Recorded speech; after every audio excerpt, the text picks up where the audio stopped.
Folks, hello and welcome to Talking Crit. We got a full panel for you tonight. We So, do. for those that somehow don't know, I am Eric Tenkar, the bartender in the OSR. Uh, this direction from me, I'm getting that right this time, is none other than Bad Mike, my once a week work spouse, and one of the men behind North Texas RPG Con. Mm-hmm. Um, I can't get the angles right. So Jim Kitchen, probably best known these days as the auctioneer of gaming. He runs auctions at all the major cons and some of the minor ones. And the one only Greyhawk Grognard, Joe Block himself. Who apparently can't get weekends right for cons. So from an undisclosed location in the Flanness. Yeah, exactly. yeah. Joe nearly gave me a heart attack. It's like I gave myself a heart attack. I got to redo my hotel. Well, it's fitting we have Joe on because the last couple of shows we've been, and then Eric has had a whole series of YouTube about OSR, and Joe is one of those things I remember from the early days of the OSR because he was there and he was doing stuff, and the Greyhawk Grognard I first knew through the blog he did, and and we talked about how important those blogs were in the early days.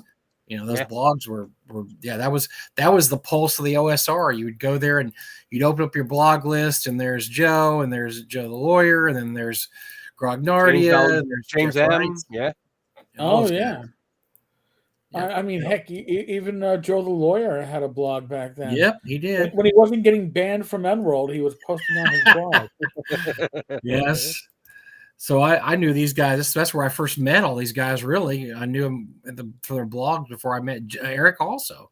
Eric had a blog too. So I knew all these guys through the blogs before I met anybody at conventions. So and that was before like FaceTime and cameras. So when you finally met people at conventions, that was when you were like, "That's who that guy is." I can't believe it, right? Oh yeah, no. And there was always the exactly what I expected. The oh hell, what? And somewhere in between, right? That was always the joy. Because that was also the Google Plus heyday, right? That's when Google came in shortly after our blog explosion. Mm-hmm. Yeah. And then and Google was great because people had circles. They weren't your friends. They were in your circle. So there wasn't this assumption that you had to be like intimate with people. It's just that you were interested in what they were doing. But then I think the downfall of Google was when they tried to make Google plus your blogger comment platform at the same time.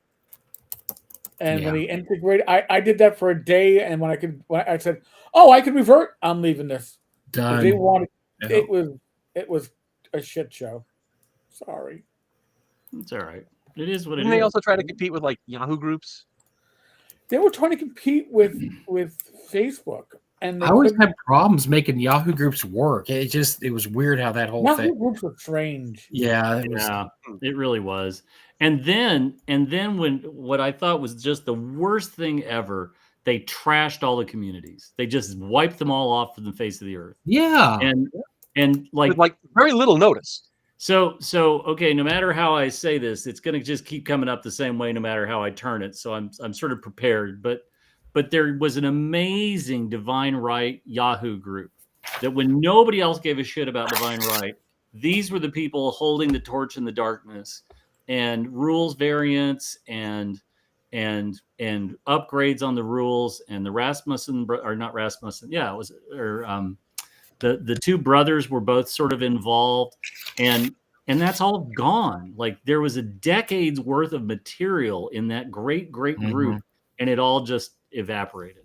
And I remember going to all of the living Greyhawk Yahoo groups right before because they only gave you a couple of weeks. That's right. Before they shut them down. Yeah. And I joined and got every file off of every living Greyhawk group I could find. So I've got smart. quite a number of the adventures that are kind of like lost to the winds. Yeah, it's just Wow. tragic, right? And it's the short-sightedness of it that I think really sort of haunts a lot of this.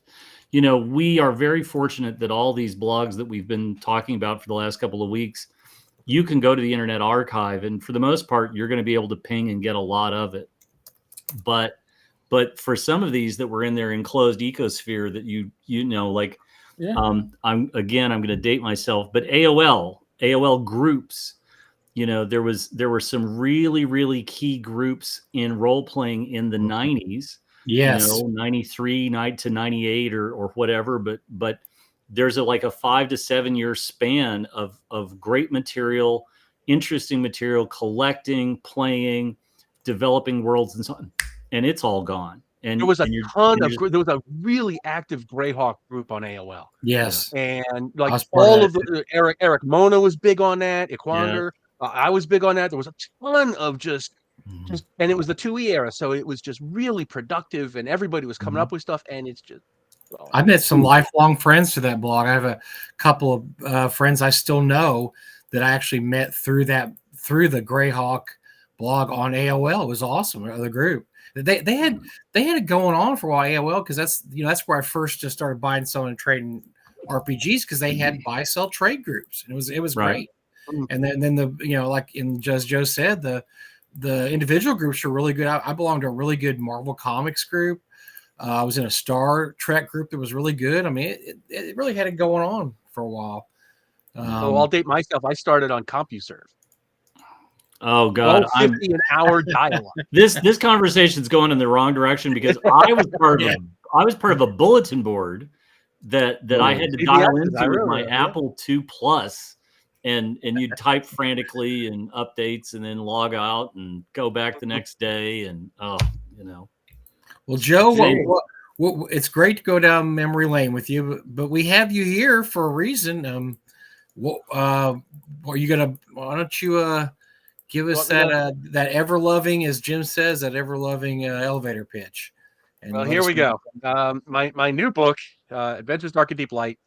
This is an all-in-one book. It comes in nice and lean and mean, Oops. and I it lost is. you, Joe, there for a Hold second. on, Eric decided to close Oh, up. Eric It exactly there, went Bert. crazy on me. I was trying to. It comes in at night. It's nice and mean and lean. It's got 5 core classes. It's got monsters. It's got magic. It's got everything you need. It's all in one. It's got a level cap at level 8, which is the sweet spot. So the spells go up to level 4. And it is basically Adventures Dark and Deep, which is 1E plus all the stuff that Gygax wanted to include but couldn't, ripped down to its absolute bare essentials. And it is a perfectly playable game in and of itself. You could play this for a one shot. You could play this for years. And if you want to, you could always add on other stuff from Adventures Dark and Deep or other OSR games, because it's compatible with almost every OSR game out there, because it's based on the 1E, core mechanics. And I saw there was a comment in there asking if I was going to talk about my the adventure engine. And what most people have overlooked is, if you look on the very cover page, this is indeed part of the adventure engine, which is my effort to bring the first edition core mechanics into a number of different genres. So we're going to have a core concept of the very basics for combat, and here's how you do classes, and here's how you do just a couple of really kernel things, and then people are going to take it into Wild West. I'm already talking to somebody who wants to do a Wild West game on it. You could do a post-apocalyptic science fantasy game. You could do hard sci-fi. You could do everything, but it's all going to be based on that very, very stripped down skeleton of 1E. And that's my pitch. This is So this is okay, I'm going to all-in-one. I'm going to follow up, Joe.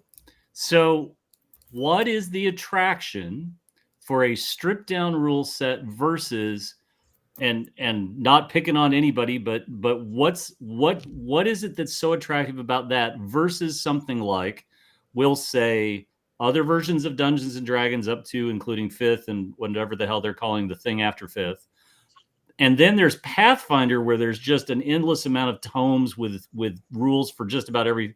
What is it that you think is the real appeal of a stripped down to the bone? Like, what I love about this is like, we got a guy on a bass, we got a guy on guitar, and we got a guy on drums, and that's all we need, folks. Get the hell out of the way.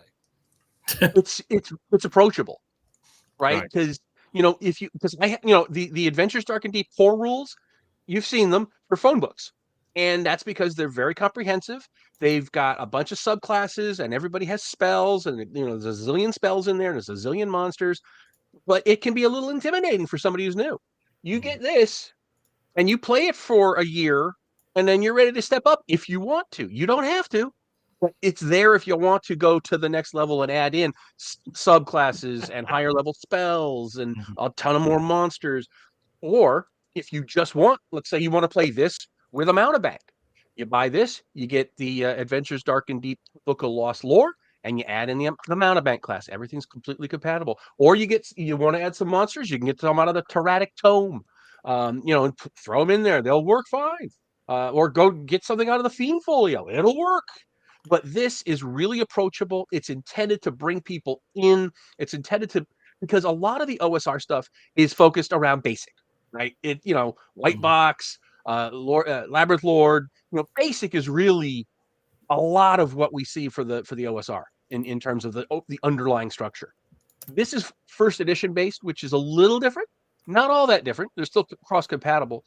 I grew up with 1E. So that's really where I feel most comfortable, and that's why I base this on 1E rather than basic. Plus, there's already a ton of basic-based games out there. There are a couple.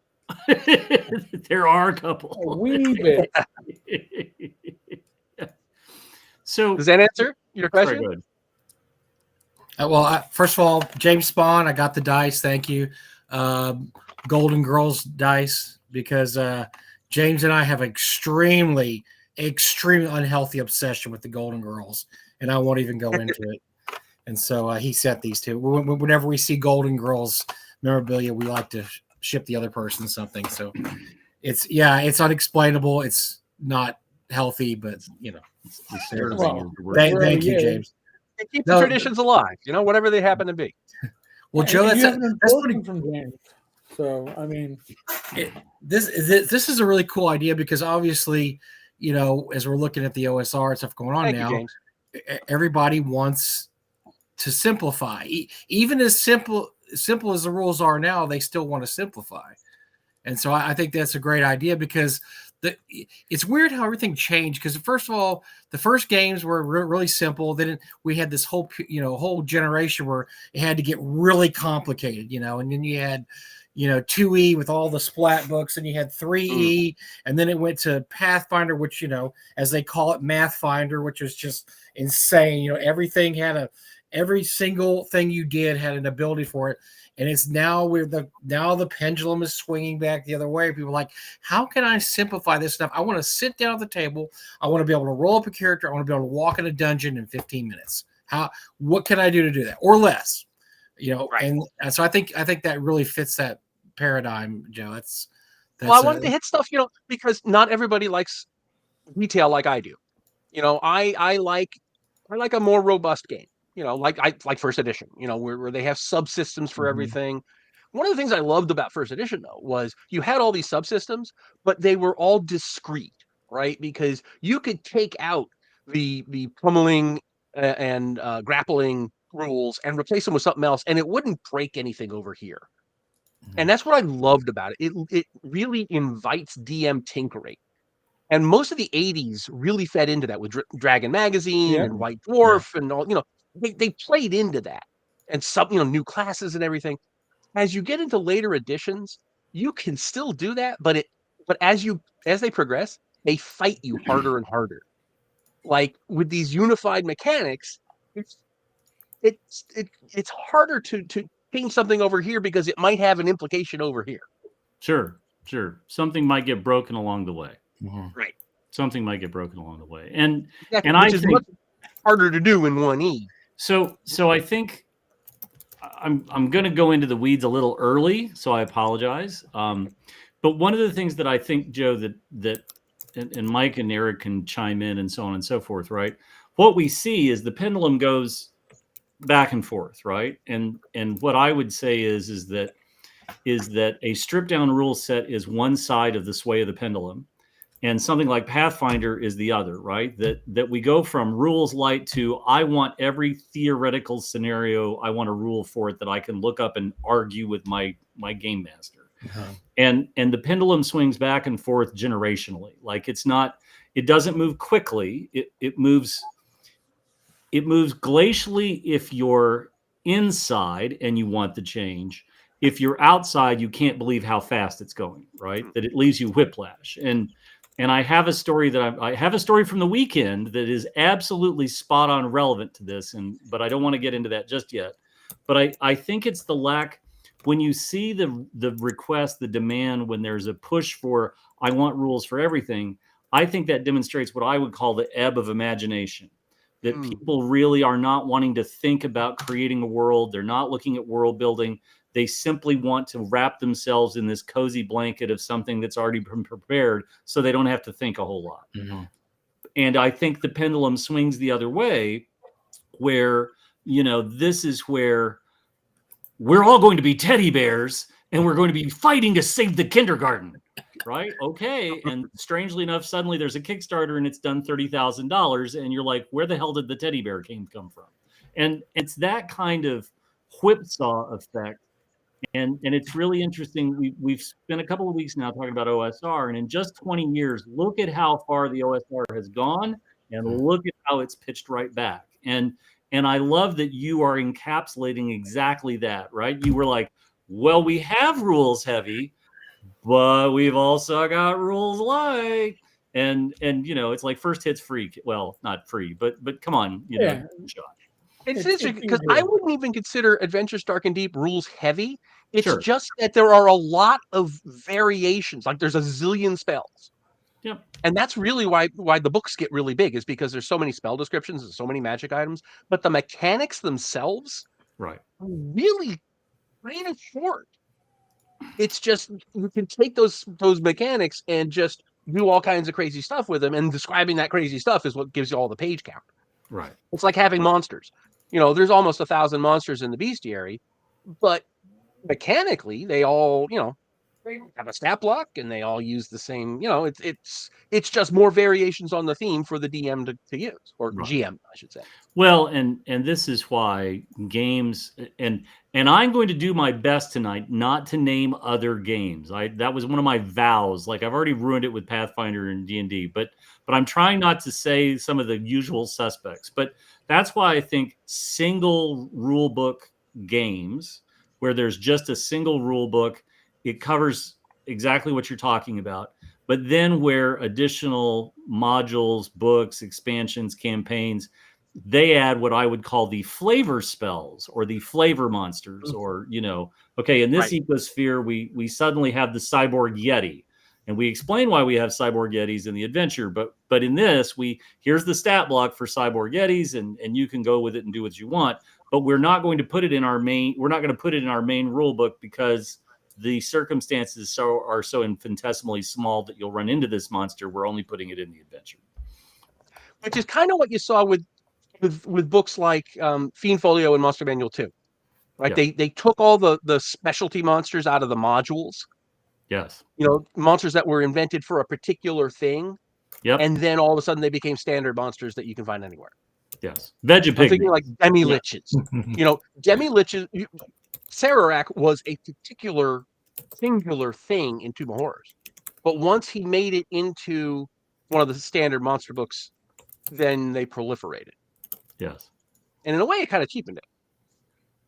It's like a bad rash, right? You've opened the door and yes, how do you yes. It worries me that that's your go-to analogy there. Well, it's true, but I'm it's like Vegapygmies. Vegapygmies served a great purpose in S3. But okay, so Mike, you can try to help me remember. There is a novel from about 20 odd years ago where there's a boat filming the equivalent of Survivor on the Sea. And they come upon an island that's uncharted, and they stop on the beach, and all the vapid pretty people get out to do stuff, and the live camera crews are there, and a god awful monster comes out of the jungle and eats most of them, and they manage to, like, a survivor gets back to the boat, but the footage is horrific and live. And so it turns out that this is an ecosystem that has been cut off from the rest of the world for 1 million years. And the ecosystem is constantly evolving these more and deadlier threats. And the implication is, dear God, if any part of this ecosystem gets out, the rest of the world is not prepared for how aggressive this is, from the insects to the animals, et cetera, et cetera. And vegapygmies are that same cataclysmic problem, right? Because vegapygmies spread by spores, and if this gets out of the starship, like, half the Flyness is going up in a mushroom cloud, literally. And that's why when I saw vegapygmies in the monster manual as a kid, I was like, there's no way they'll break they're going to multiply faster than kobolds, and they're going to be a problem, right? I just don't take your peanut butter and stick it in my applesauce, kid. Like, knock it off. But anyway, they don't listen to me. Sorry. Never do.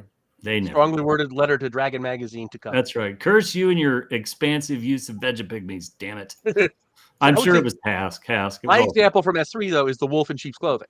Yes. Yes. It's obviously an alien monster. Mm-hmm. And then it's in the Monster Manual too, and all of a sudden it's just everywhere. Yeah. Everywhere. And how do you put it back in the box? It doesn't have to be, it loses its specialness when it's taken out of that. And then there's some gimmick monsters like the Gumbado and the Fiend Folio. Yeah. It's this skull atop this thing that sits in and then it jumps out at you.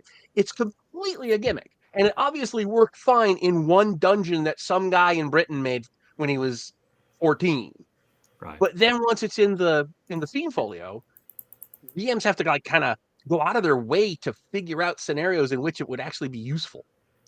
Well, and again, right, the worst part is that, and I think this is one of the reasons why the Fiend Folio didn't do well, right, is that the monster manual was sort of the generic pantheon of things that you're going to find in the environment. But every monster manual that comes after that, you're getting into a more and more niche ecosystem, right?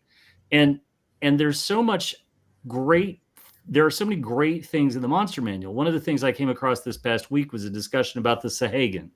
That if you look at the Sahagin as they're described in the monster manual, there is so much here that you could build on and do with. And Mike and I were talking a few weeks ago about the threat from the sea. WotC did a series of things in 2000.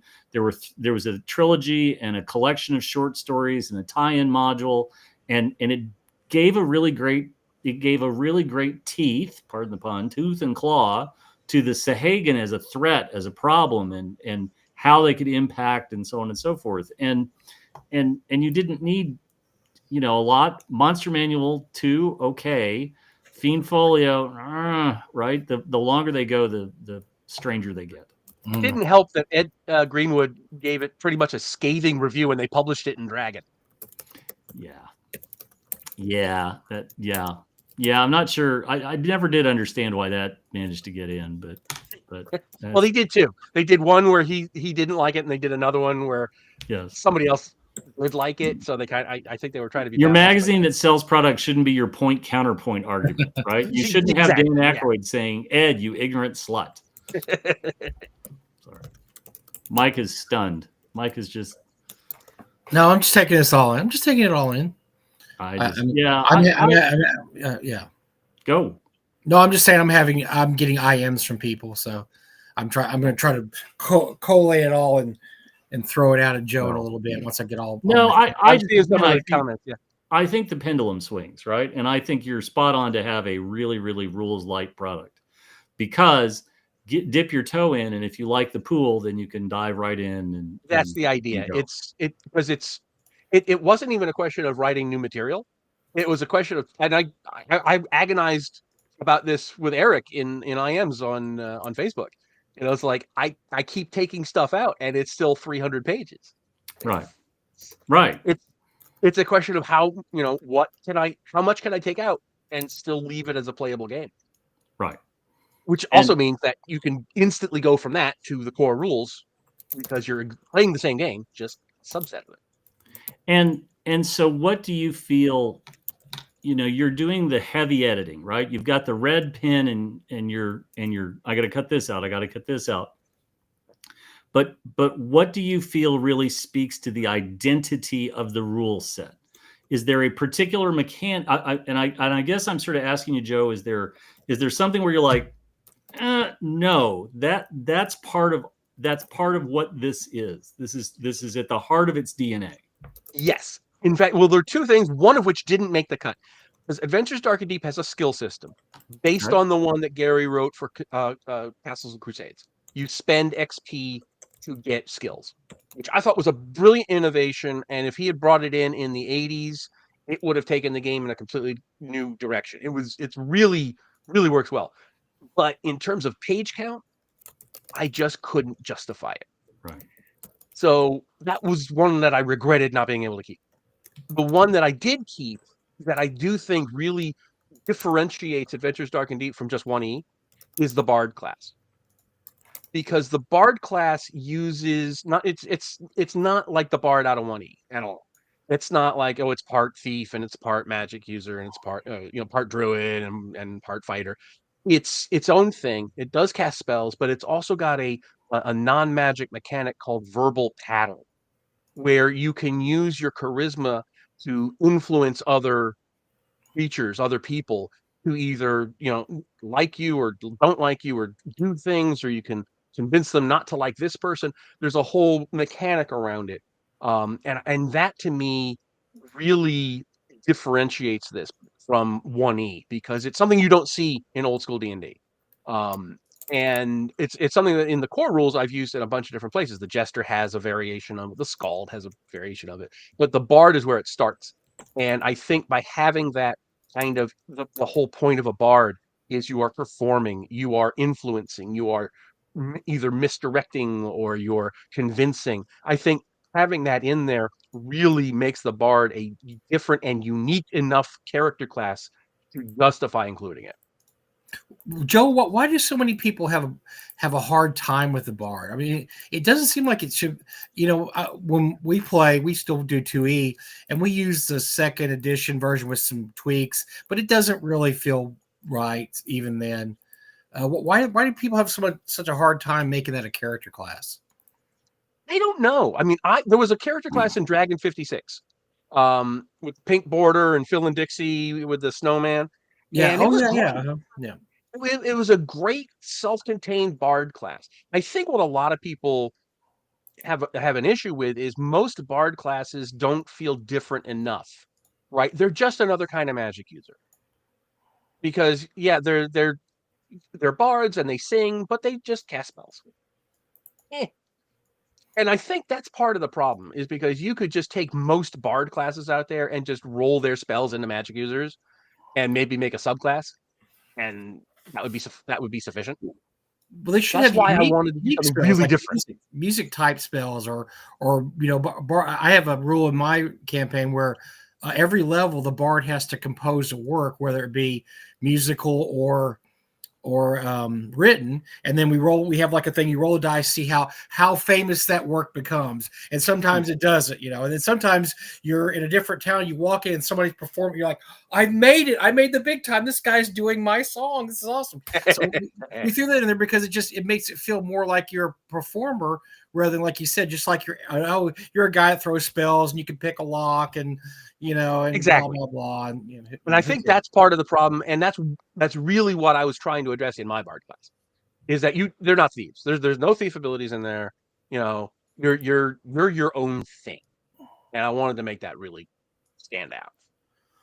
Well, now I got to check it out because I want to see what you did with the Bard. So I think I'm in for this now. I think my scar. You say Bard, and I shiver in terror, and I think part of it is a mix of how poorly the Bard has been executed, right? Because when you hear Bard, I think sort of a wandering performer / I'll say minstrel, but that's not really a good fit. Wandering minstrel eye. Yeah. Yes, and I, I think when Mike was talking, the first thing I thought of was The Witcher, where the guy comes into a town and he's heard his song and he's like, oh my god, right? Like, okay, but the problem is that most of the time when you have somebody who's like, I want to play a bard, right? They believe they are Robert Plant / Jim Morrison, and yea, verily, they shall walk in with their dreamy chest hair and their lute, and it's just charisma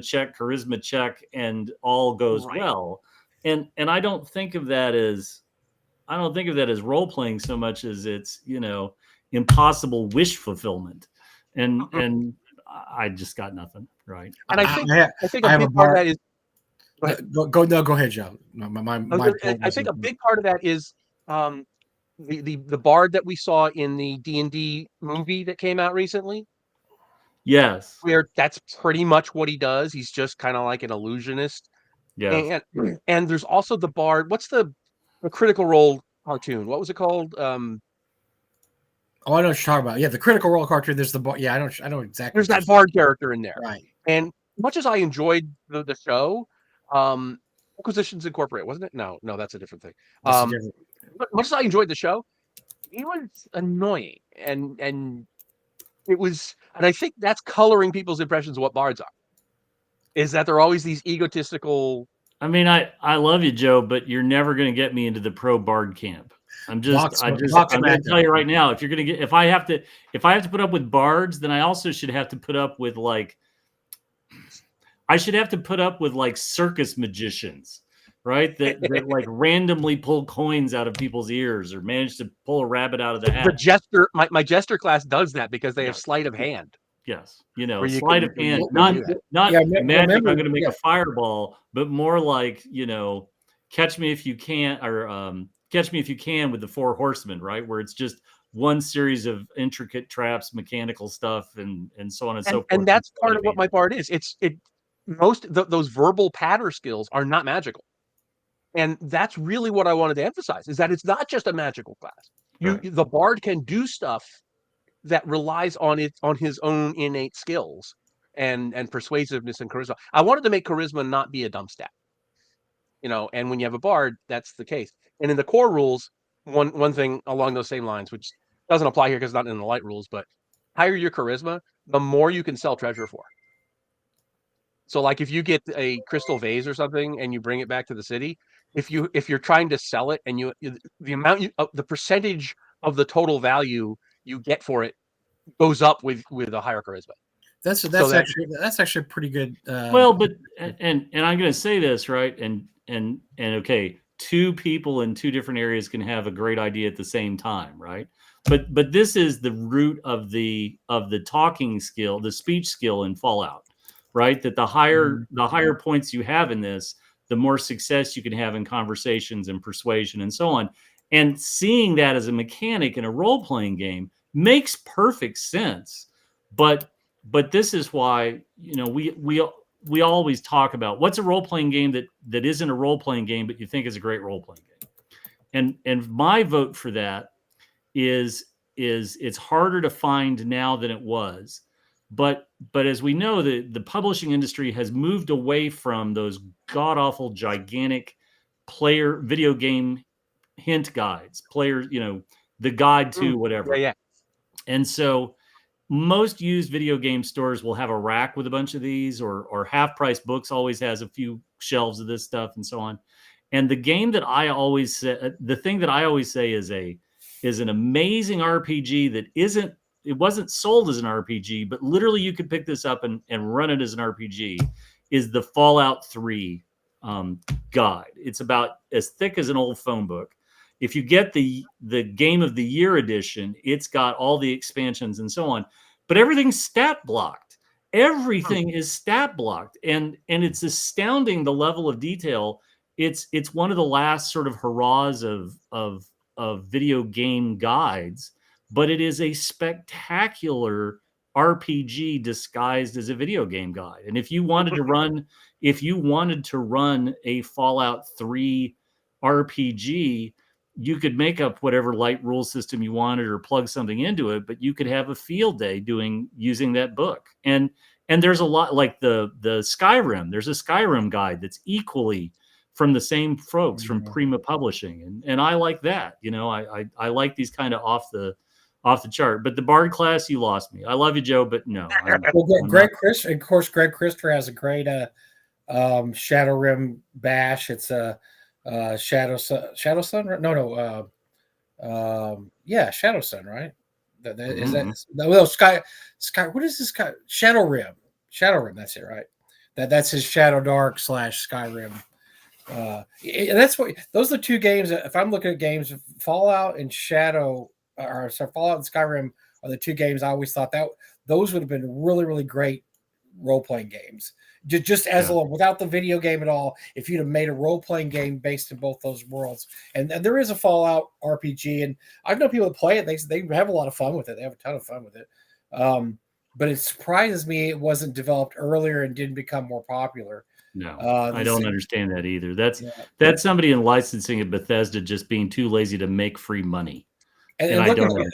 They had a big. So I play Fallout 76 online still. It's been out for about 7-8 years now, and it kind of it rolled along. It was going along, and they had promised support for 10 years going along.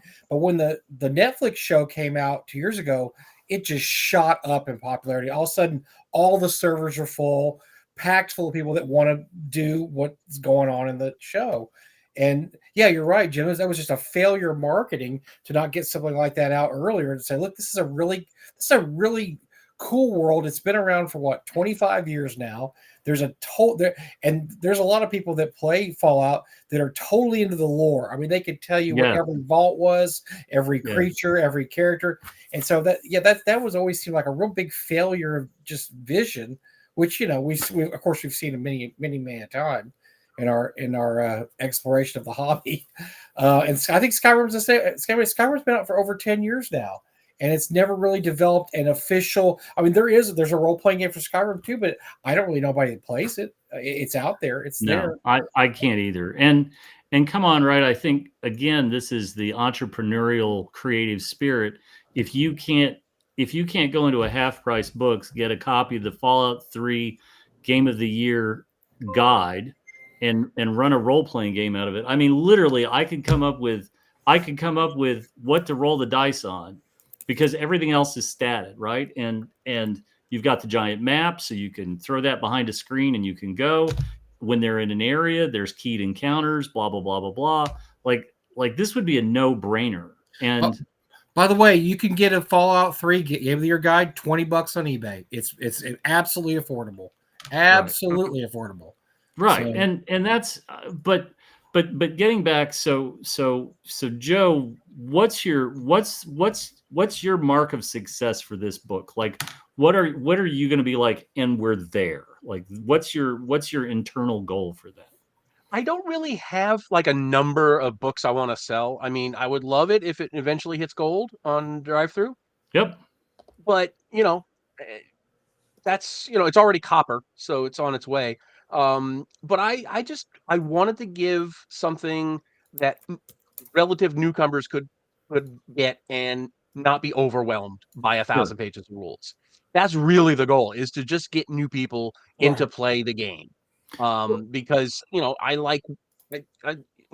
would hope that my love of 1E based games is obvious, and the more people. I don't think you have to worry, Joe. I think it's obvious. I'm throwing that out there. I know it's subtle. Good. It's subtle, but I gotta, but just I want to be able to give people another on ramp into old school games and 1E games, and I just that's my goal. So it's not so much books sold as people in. I watched our episode the last time you were on, and I was thinking about this. One of the things that we talk about, and I think the hobby as a whole is pretty crap about, is creating the next generation of gamers, right? So we talk about what we want to see the Dungeons and Dragons basic set be, right? So very impressed that they put B2 back in it. Very surprised, but I know having raised a boy who is now away at university and so on and so forth, I remember what he responded to and what he didn't respond to. And I remember, he played in a Pathfinder demo game and had a great time because he had a great person running the game, and he got a neat character, and frankly, it was kill monsters, get treasure. But I look at so much of the hobby, and I look at so much of all the different publishers and all the ones we normally name, right? And very few of them have a program to try to have more people coming in and do demo games. Very few of them have products that are aligned with that. Like, here's your, hey kid, first hit's free. Here's a 16-page booklet. It shows you the scope of how to get a character. It's got a sample module in the back. And if you like more, go to this website, right? And register, and we'll put you on the mailing list. I see very little of that in the hobby. And that's at every imaginable level, from the biggest players in the space to the guy going to Kinko's and printing a few fanzines. And it's everywhere in between. What do you think? What do you think people could be doing better to get more new people into the hobby? Well, I don't know if I'm on the right track, but there is something I'm doing with this book that I've never done before. Okay. It's a complete experiment.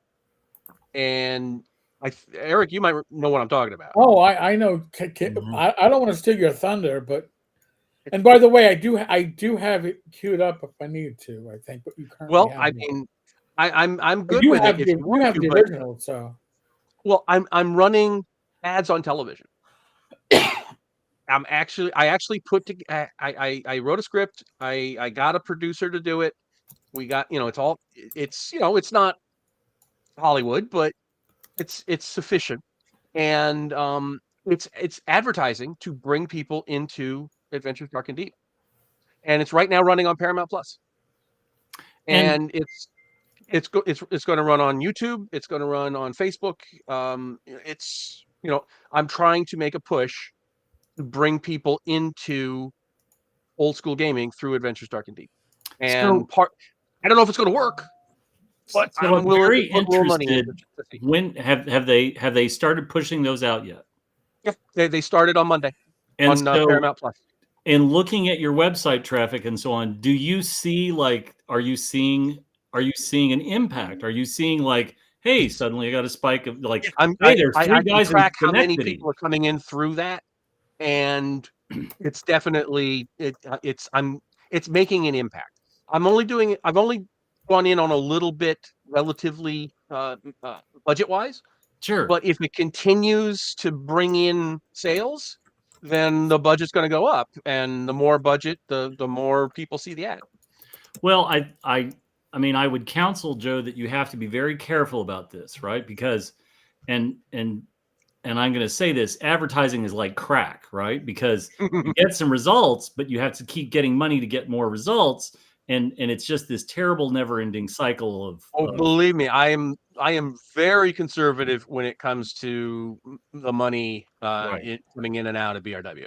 And so, do you have them going to a different website that then redirects? How are you measuring your traffic where you can say that's a commercial guy, or that There's a woman special saw my landing commercial? page. I have a URL at the end of the commercial, and there's a special landing page Yep. that takes you to something. It's a page on the BRW site, Right. but it's a landing page that features the light rules, and then underneath it has the core rules. It Sure. brings everybody in, but it's putting the light rules front and center when you land on that page.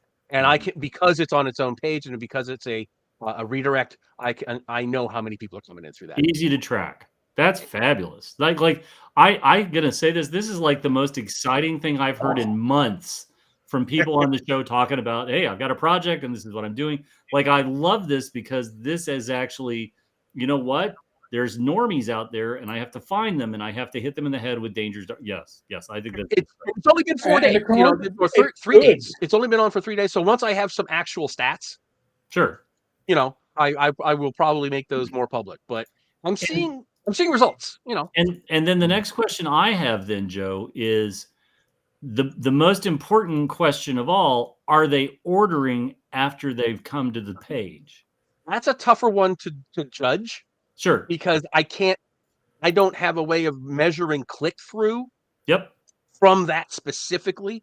I Yep. can only measure people who are actually going to the page. So, it's not I don't have perfect tracking, Sure. but I can kind of figure based on, how many hits I'm getting on the page and Yep. how many are, and I can guesstimate.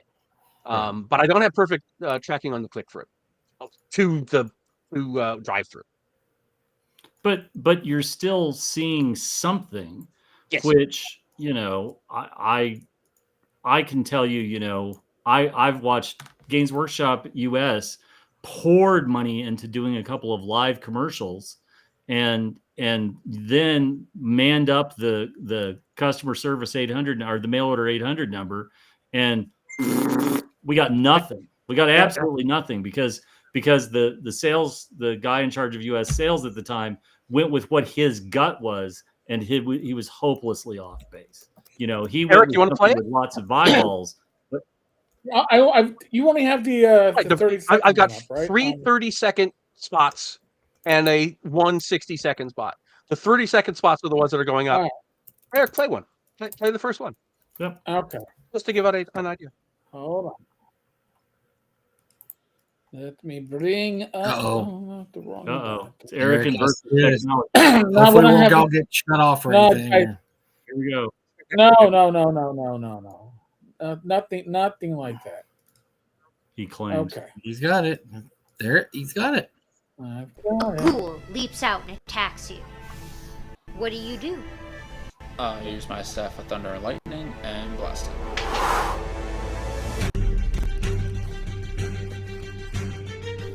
Do thy worst, freak.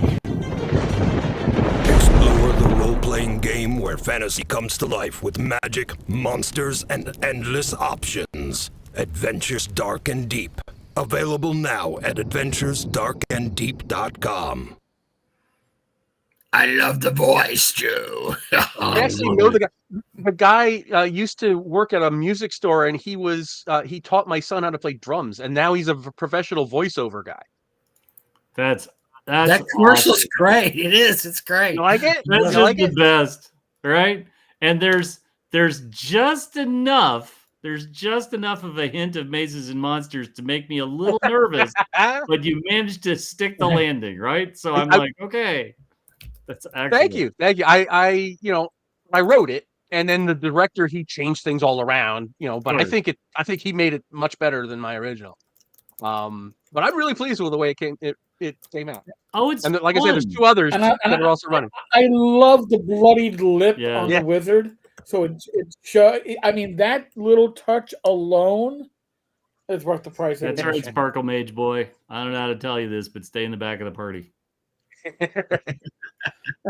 Yeah, throw your daggers and Molotov cocktails. That's Don't right. don't mix it up. You shouldn't be in a fist fight. I have so many flasks of oil. Sorry, What am I That's- supposed to do when I cast my 1 spell a day? I don't know. That's excellent, But, Joe. That's like, and yeah. again, right? You're at least trying something. Right. It's a complete experiment. If it Sure. flops, I've spent $1,000. And so, do you actually have local cable access where you are? Is there something this is where you actually could do a something that- show? No, this is actually something that Paramount Plus does through their streaming service. You upload the stuff, you set a budget, and you can set what kind of shows it goes on, like entertainment or sports or Sure. news. And you set the budget, you set a time frame, and you let it go, and you get X number of impressions per dollar. That's what Wow. inspired me to make the commercial in the first place. I saw an ad for them selling their ad space, and it's like you can go in Wow. with a shoestring budget. All you That's need is the ad. really interesting. Shoestring. Oh, that's our middle name. Shoestring budget. Eric, we need to do one for Exactly. talking crit. Right. I don't need $10,000 to sink into this. Right. The ad cost me $1,200, and I put in a little bit, for the initial buy on Paramount Plus, and if it pays out, I'll throw in a little more and see if it if it keeps getting hits. This is just fascinating to me. This is one of the first things. Again, this is the first thing I've heard of in months, where really and truly, like, this is a groundbreaking effort that you should be applauded for wholeheartedly. I'm really very impressed, Joe. Like, I don't say that lightly. Well, I appreciate it. Even if it's a flop, we've learned something. No, but I don't think it's a flop simply because we're in a completely different space than we were 25, 30 years ago, 40 years ago, 50 years ago, right? Where you can do such ruthlessly targeted advertising that you can put it on and just shows you want and so on and so forth. And you've got a good shot. Like, we know our people, right? If I look at Paramount, like, what are they going to watch?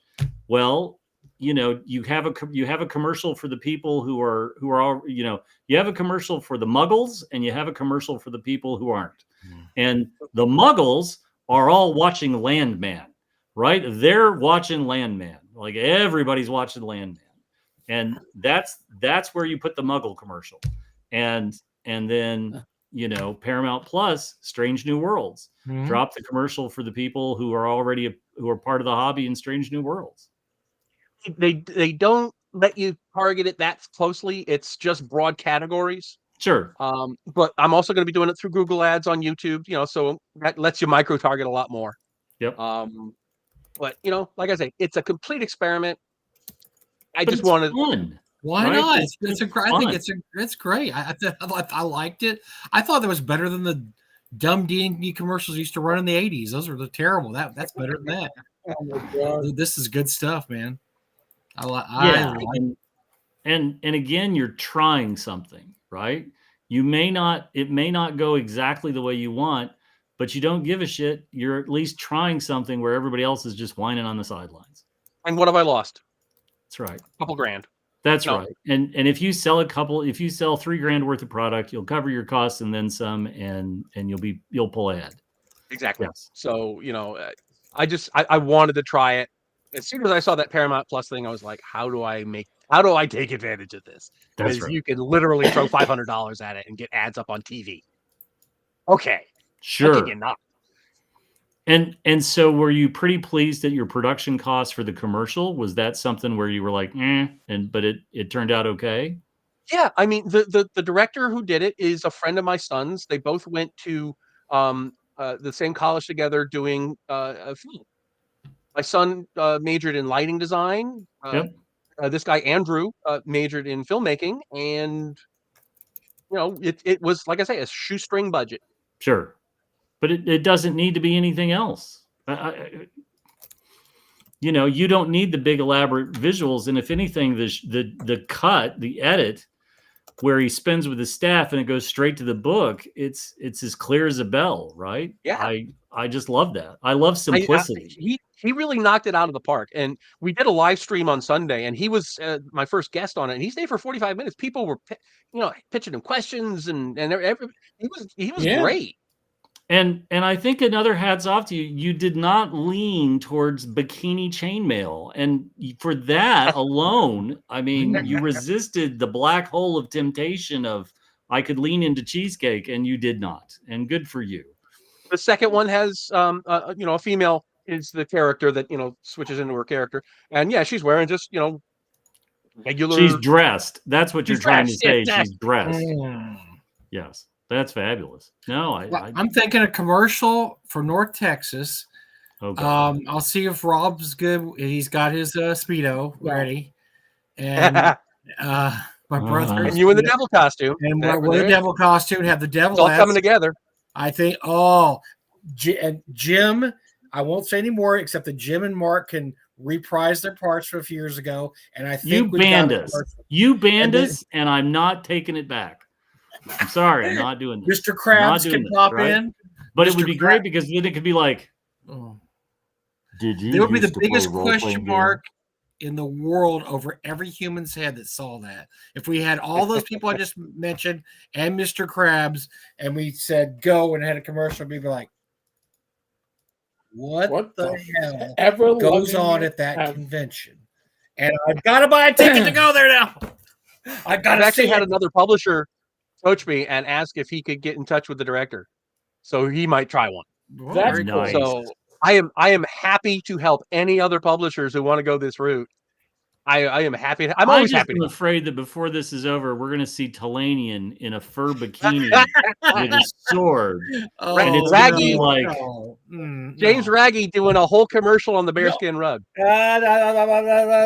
Hello.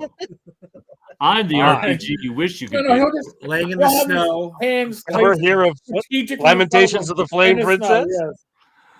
That's right. It's going to be like a really bad. It'll be James laying on a shag carpet with a 70s fondue pot. And he's going to be like, would you like to role play the way your grandparents role played, but they were afraid to tell you about? Now you can try Lamentations of the Flame Princess, right? And then he he'll have lights the fondue pot. He likes He likes the sterno under the fondue pot. That's right. Oh my god! You know, Oh and my the music behind him is just going to be like that bass line from those movies, right? It's just going to be brown chicken, brown cow, brown chicken, brown cow. Wow. Joe, Fugly, don't take Bad Mike too seriously. If you did that commercial, you'd probably lose 250 regulars, gain about 500. yeah, transients, I just said we don't need any tourists. and furries. We don't need more tourists in North Texas. We would not ever. We don't even advertise anymore. We don't need to advertise. Joe, I want to dig us out of this hole. God help us, because I have images of Raggy now that I will have nightmares about for the next week. So look, I was going to ask you about some of your older stuff. I was going through a box the other day, and I started flipping through Castles of the Mad Archmage. Do you ever have any plans to do another reprint of that? Do an update? Well, I mean, I've got like 3 different side levels in various stages of completion on my hard drive. It's just a question of time, and I've got all these other projects going on. But yeah, eventually, I'd love to do some more side levels. I mean, But I think the I'm core gonna be levels honest, as they were published last time is it. I loved it, but the production was low. It wasn't up to what you do now. No, Mike, you missed the second. Yeah, you- I Did you- remember. No, I have the second edition too. That's true. I just forgot that when I said that. But I think that's a thing that that's kind of like a tent pole franchise. You have the Castle of Mad Archmage, like you said, Joe. Every few years, let's release a couple of side levels, a hidden level, stuff like that. I think that would be a really good idea to do something like that. And just have kind of or maybe an annual release even. I'm kind of ambivalent about it at the moment because it was originally made to finish Troll Lord's Castle Zagig, and now they're doing it. So I'm a little ambivalent about it, but I've still got ideas for a bunch of levels, so eventually they'll come out. I think Mega Dungeons.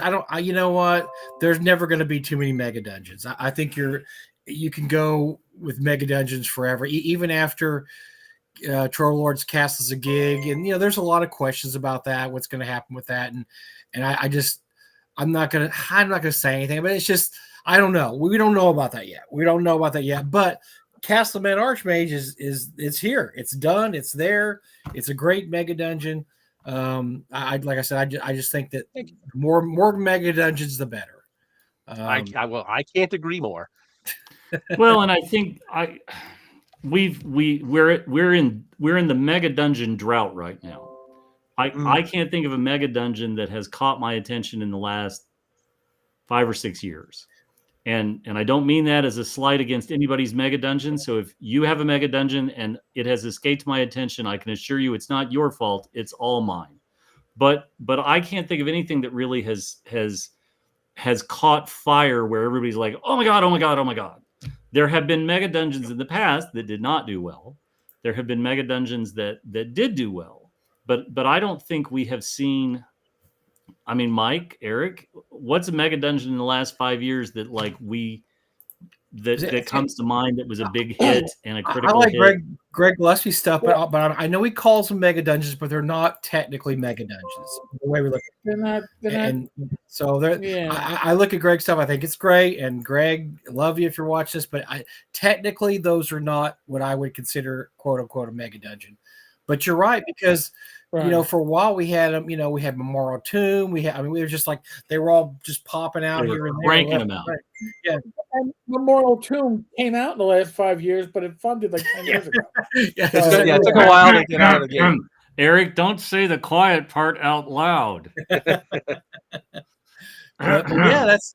I'm sorry. And what's interesting is, in the philosophy of gaming, and game theory has changed in the last, because the first mega dungeons were just it's a bunch of random stuff, right? With Teagle Manor type things, where there's orcs in one room, and here's a goblin, here's a Balrog, and there's no rhyme reason. There's no rhyme or reason. It's just I sat down with the manual and I populated rolled random towners. A fun house dungeon. That you call that a fun house dungeon? Yeah. Yeah. And then they got a little more philosophical. Then you had stuff like, okay, we're going to have a theme, and but yeah, that they kind of dropped off. I think everybody thought, well, that's kind of played out. Let's move along. But yeah, I'll tell you what, mega dungeons always seem to sell well, and people always seem to be interested in. You go to Reddit groups or Facebook groups or whatever. People are like, hey, I'm thinking about a mega dungeon. Give me some suggestions, and so people are always asking about them. I think people. Well, Matt Archmage is a steady seller. That's good. Let me awesome. find something real quick. Give me just a second. I'm going to find something real quick. He's going to go into his mega dungeon. He's got it's behind his office. Well, He has one. if you look over my virtual shoulder, you have the halls of Arden Vool. Oh, that is if that wasn't the last 5 years though, right? It's been a little longer than that. No, that had to That be was around- Coming out with a that new was version really of World's good. Largest Dungeon too. I think I read that. Oh yeah. Okay, so Joe, the problem with that dungeon was it was a stunt. They wanted to put every single monster in the monster manual in a dungeon, and I've tried to get through the whole thing, and I've read through it. It's awful. It's just effing awful. It's so bad. It was just a stunt to get every monster in the monster manual in there, and so they'll probably do okay. Their Kickstarter will probably do fine, but that's low quality mega dungeon there. The world's. Yeah, my second edition of Mad Archmage, the Kickstarter did great. So that was heartening. I tried to find it. I didn't see it. So in 1981 or 82, after the Gnomes book was published, that sort of was the peel back and look at the lives of gnomes. That was a big bestseller, and there was a rush to market for other things. And there's a book called The Kingdom of the Dwarves, where a guy digging in a garden in England comes across the entrance to a giant dwarven hold. And the whole book is about the exploration, and they only have a limited amount of time to explore what's there. And it's a really, really interesting, it's the root of a great mega dungeon. I was trying to find my copy here. But the hook for a mega dungeon, the hook is what sells the mega dungeon, right? That one of the interesting things about Waterdeep is that it's built on top of this ridiculous mega dungeon. Think of all the ones that have had some success, but there's always a root of why you would want to get involved and so on. And I sort of like the idea of a mega dungeon that nobody knows about, but that suddenly there's something that happens, there's an earthquake, whatever, and suddenly an entrance is revealed, and now it's the party's responsibility to go in and try to scope this out, and it's a well-funded effort to make this happen and so on. But we don't see that. For the most part, they're sort of, here, plop this down in your campaign world, and okay, I understand that, because you want to make it easy as a low. You want no barriers to entry, so it's easy for somebody to integrate it in their campaign. But it's the flavor that sells it. We've talked before on the show about Grognardia's, James's mega dungeon, and that it was just empty. it was empty, and it can't be empty. It has to have, Joe, you really hit the nail on the head. Right? You don't want a mega dungeon that's just like a sideshow circus, right? Where Tiamat's in the room next to the kobolds. In a 10 by 10 room. Yes. You want something that there's sense. You want something where there's, that this has happened and this has happened and these things have come together and so on and so forth. You want that in a mega dungeon, and I just don't see that. I just don't see that very often, and most of the time, I have been so sorely disappointed by mega dungeons in the last 20 years. That's why I don't buy them. I wait for a used copy, or I really, really wait for the reviews to come in. God, everybody got quiet again. I actually did that thing where you're saying about, the entrance suddenly opens up. I actually did that in a campaign while I was in college, and players go in, they muck around in the mega dungeon, they come out again, and then after a couple of weeks, somebody's opened up an inn. Yes. At the base of the dungeon, and then a few more weeks go by, and then it's turning into this little village because there's lots of adventurers going in. So this whole infrastructure starts growing around the mega dungeon. Yes. Well, that's the players thought they had all themselves. Everybody knows me. Well, that's the spin on it. That's the way to get into whatever the mega dungeon is underwater deep. There's now an inn over one of the entrances, and they lower the party in. Yawning portal, yeah. See you later, buddy. Have a great time. Good luck with that. Right, if you find work, and you're not going to find work. I actually had a 2.5 year campaign in Undermountain, and group had a blast. It was a rotating group of probably about 15 players that weren't there all at the same time, obviously, but whoever showed up on Tuesday night would load up their characters and roll onto the dungeon. They had an absolute blast. I mean, if you do a mega dungeon right, you should have adventures for years. You should never have a problem, Well, Eric, you ran Mad Archmage for a while, didn't you? Yeah. I ran that with Joe the Lawyer, Tim Shorts, I think Doug Cole, a few of those guys. It was the Friday Night Irregulars, and they had a blast. And again, it was a funhouse dungeon. So you had your work crews that you would occasionally encounter that were upgrading or repairing a part of the Greyhawk Construction Company. That's right. Yeah, but I was using a VTT, and you didn't have VTT maps. So at best, I would have to. There were sloping passages, so I would get the. Oh, look, underground, 15 degree slope. I'm like, shut the fuck up. It was actually thanks to you specifically because you said that I included VTT friendly maps in the new version. Oh wow! You were the reason I did that. We had fun with it. Nobody was complaining about the adventure itself. Everybody was having a good time. They were enjoying it. They were looking forward to it. It ran until my hours at work got changed, until I was working 4 to 12. And I run it at cons. At WizardCon, I ran it, and my God, the guys at that table had such a. We were getting looks from the other tables because. When you get stink eye from other tables, you're having a good time. Yeah. Oh, and they were going to the bar and bringing me beer, and it was a blast. And every time I run it, people really seem to enjoy it. So, awesome. I will humbly plug my own product. But yeah, there's more stuff to come for Mad Archmage. Well, good. Well, Joe, let me on the subject of dungeons. Let me real quick. Because in the book, in the back of the book, I put in a sample dungeon, and it's just a quick little thing.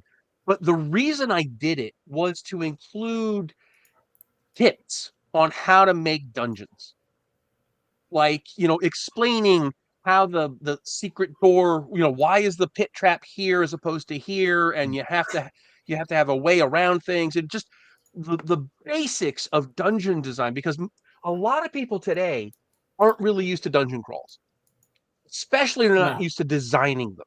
And when my editor had it, and she wrote back to me and said, I wish I had this 15 years ago when I was first starting to play. Because it's just what you and I might think is just these obvious things, because we've learned them over the last 50 years. Mm-hmm. That people today, they don't know it. It's not spelled out for them. So I wrote the sample dungeon specifically to give those tips on how to create a dungeon. And for me, that's my favorite part of the book, because that's the on ramp into an older school way of play. Well, maybe we should think about, there's a lot of, I mean, look, just right here, the four of us, there's a ton of knowledge here. And I think that's one thing that's overlooked is, sharing your knowledge about, hey, I've been running D&D for 40 years now, and here's some tips about how things go well. And yes, there's been attempts at making books about, give me 10 tips for running and done, there's books of that sort, but a lot of this can be passed on, word of mouth to people. Like, look, here, I'm going to give you a couple of hints.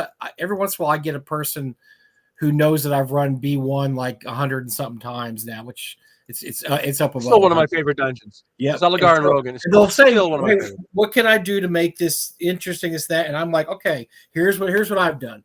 Boom, boom, boom. And I can give them a couple, I don't want to burden them down with, well, let me pull out my notes here, and you pull out a stack. Sit down, children. Uncle Mike's going to explain. Gather around. No, I just said, look, it's the first 8 pages of that module. Here's just how you play the game. And so they're like, wow, that's really, that's great. And so I think that's something we can give, because let's face it, this is something our generation, we were actually in on the creation of this. We were there when it first started. We weren't there when the first comic books came out. We weren't there, there's a lot of things that we missed the very first of. No, we were there during the first role-playing sessions and the first great era of role-playing, which is the 70s.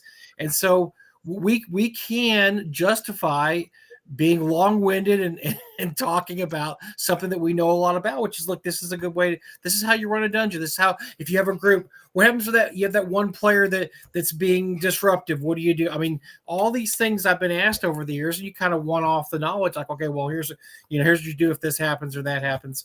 And I don't think people realize the position we have in the hobby is that we are the first generation of gamers here. This is us. We are allowed to go out and say, look, here's what our long-winded knowledge has brought us. It's brought us. And my editor is in the chat. Molly is in the chat. Hopefully not suffer. Well, at least you have an editor, and I'm just going to leave it at that. Eric knows what I'm talking about. Stop trolling. Yeah, we had some discussions. For that?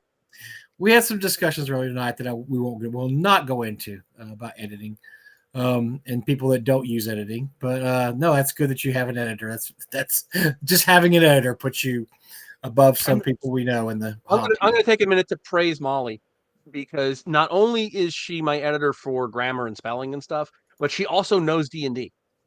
Oh, so great. she's not just editing my prose, she's editing the system that and the mechanics and stuff. And she's great at catching things like, hey, this spell description said this over here, but this says this over here. How do you reconcile? She's indispensable and needs a raise.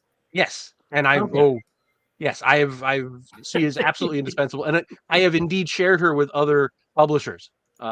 Because she is just so good at what she does. So Molly, I hope you're not blushing at this. Yes, it's hard to come across these people. These people do not spontaneously appear in the wild magically. That's just amazing. Yes. Maybe we should think about a seminar of that, Jim, and a convention, D&D tips, and we'll get Joe there, or maybe a North Tech or something, and just sit there and give tips for like an hour. Because I think the preface to this is, hey kid, you don't have to do this. Like this is how I would start that session. Mm-hmm. What's going to happen is a free-form panel of people who've been doing this for a while, and you are welcome to take as many notes as you want or record this. But the only reason that we are making these suggestions is we're just trying to save you your most precious commodity, which is time. That we've been here, done that, and encountered these things, and we're just trying to talk to this. Well, we could have an open mic, stand in line, ask questions. We'll take the questions. We'll try to answer it and move on. And I really like that, because then you've got a transfer of knowledge. And the number one thing that we all hate is that guy at work that he's got everything in his protective silo, because he just can't understand that the only way he's ever going to get promoted is if he trains everybody under him. And he just holds on to that information and he won't share it. And I think I think it would be a lot of fun, right? We should do Talking Crit pro tips for game masters. And we could just have an hour and a half long session. We have an open mic. We can absolutely improv that because whatever question you have, ask us what you would do in X situation, because I get those IMs all the time. I really do. I got one the other day about, what do I do if I have a disruptive player and I have a strategy. There's a thing there's things you can do for that. And I think that's a great idea. We need to think about that as a seminar and get it. I think it'd be a lot of fun, right? And we could get 100 years of knowledge up there with just the 4 people here. We have good Lord. We have, over. I think it's more than 100. Yep, but, way over 100. Just talk about it, right? Like that's, again, this is, not to veer into stuff, but let's talk about it. Let's talk, bring your question, bring your problem, and put it in front of the panel, and the panel will talk about it, and we'll roll the dice and see what we come up with. And it's not that we're always going to have an ideal solution, but the fact of the matter is that just because there's no right or wrong, Jim. There's never right or wrong because every group's different, and you could just like I always have a suggestion. My suggestion, and this is weird. We've talked about this a lot. Is when you have a romantic situation in the game, I'm the fade to black. I'm always the fade to black. We're going to fade to black, and the next morning, and then I make the players tell me what happens the next. You tell me what happens the next morning. I'm the DM. You tell me, you try. But don't give me lurid details. No, I don't want details. What happens next? Say it slowly. No, that's what we're not going to do, Joe. Say it slowly into the microphone. I want to listen to this later. Make sure you because nobody properly. Look, every game I've ever played at a convention or around the table, nobody wants to hear that stuff. And yet there's always the one guy, mostly at conventions, that wants to role play that. And you're like, well, see, now you see, you just said nobody. And then you said because it's that not somebody you know. problem. I think it's the same guy that just travels around the United States and goes to every. It could be. There was one of my closest friends, one of my gamers from my high school college group. We still get together once a year. He wanted to have an encounter with a barmaid, and I'm like, all right, yeah, pretty much. I did the fade to black. I'm like, yeah, all right, yeah, you hit it off. All right, next morning. No, I want details. I go, you sad, lonely man. Tell me like, you dude, are you not gotta- familiar with you the have touch a of a wife. real woman without telling me you're not familiar I with the know. touch of a real woman. I told him They've that. got porn online. You dude. have a wife. If you don't know the details by now, You never we have will. issues. Do you really want to talk to a 50-something-year-old man about your, you want me to speak like, hello, Your I'm imaginary Lori, sex I life. got 18 charisma, Your no, famous, nobody your wants fabulous Canadian girlfriend is going to be impressed to hear about this. That's when you hit them over the head with the book of erotic fantasy. Oh, yeah. God. Here's a book of erotic fantasy. You go do some research and down. come back later. I love this book. It's my favorite. So Joe, is this in your book? Or was this What's cut? that? God. Was this in your book, or was I it do have a cut? lot of tables in my book of lost tables. Oh, no. Yeah, but is the one? For I do not have No. the STDs in there though. All right. She probably Which cut it Lamentations for, product for- has that, though? Because one of them probably has that. So I could probably flip through there and All find it. roads lead back to Raggy. All roads, yes. But And no, his there's, fondue but pot. there's things like that. Like I said, you got the one guy. Usually, this is a convention because if you're around your friends, your guys. It's cool. But you get one guy in there that you don't really know very well, and everything seems to be going. The session's great, and then something like that happens, and you're like, oh my god, I don't It's know. the left this turn guy. to Albuquerque. Yeah. What was I think? That's another point in favor of mega dungeons because that rarely comes up unless they have a black pudding fetish or something.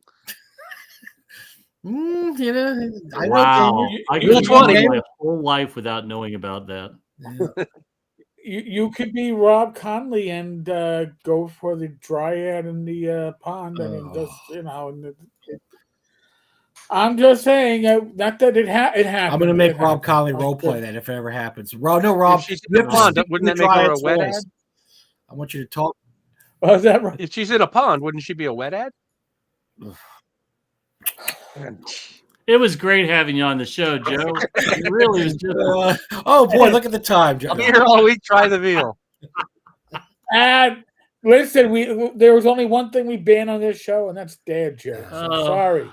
Okay. I'm sorry. I got to interrupt because I saw the greatest dad joke ever, and because my son doesn't watch the show, I'm getting ready to ambush him with it. Are you guys ready? Because it is without a doubt the best dad joke I've ever heard. I love me a good dad joke. Shoot. All right. It's to do. You have to do it via text messages. Are you ready? Knock, knock. And of course, they respond with who's there. And you say, hike. Hike who? I know this one. Yeah. Unsuspecting son, dad waiting with bated breath, sets the perfect trap. Yeah. I'm going I've to seen hit that. this at some point in the next week.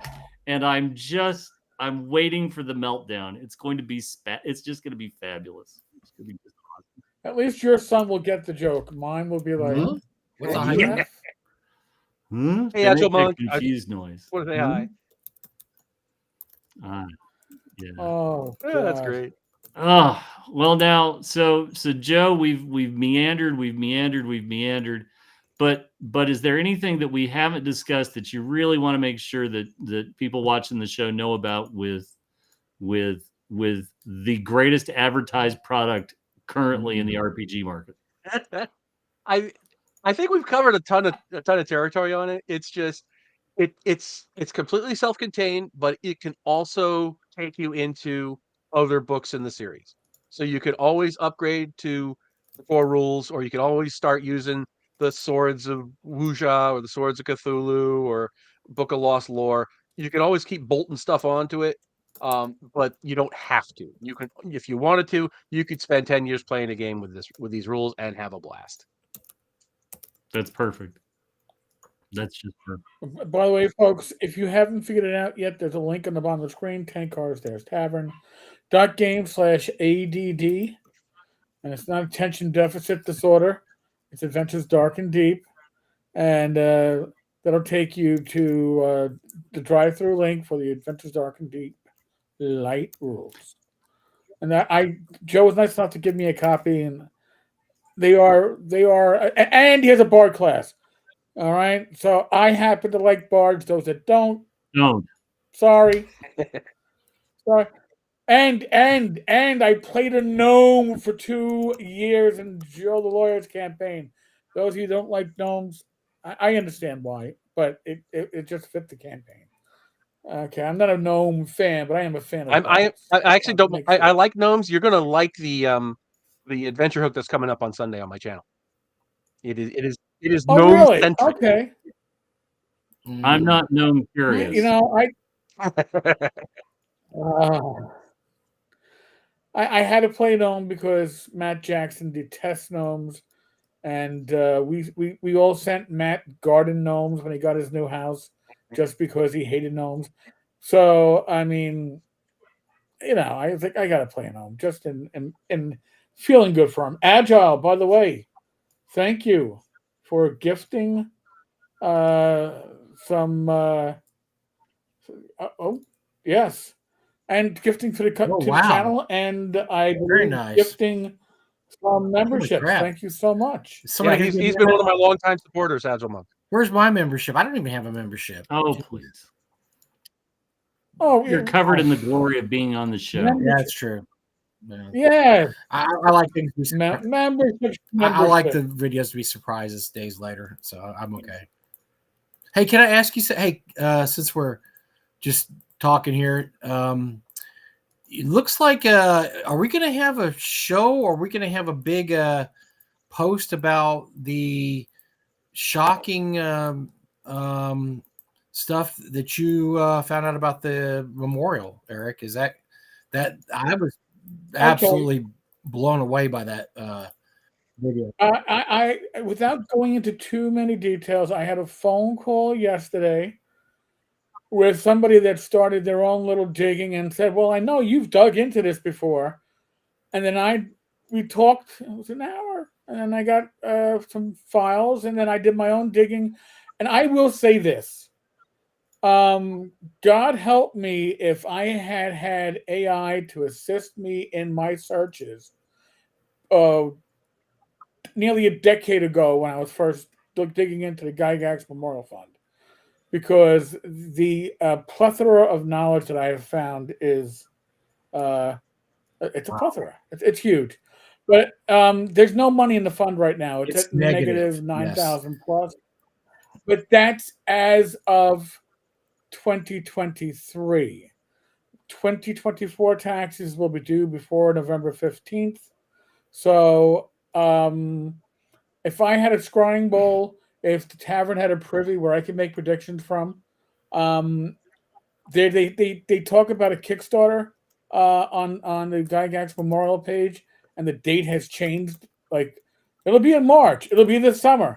I suspect it's going to be this October, but I could be wrong. I no inside information.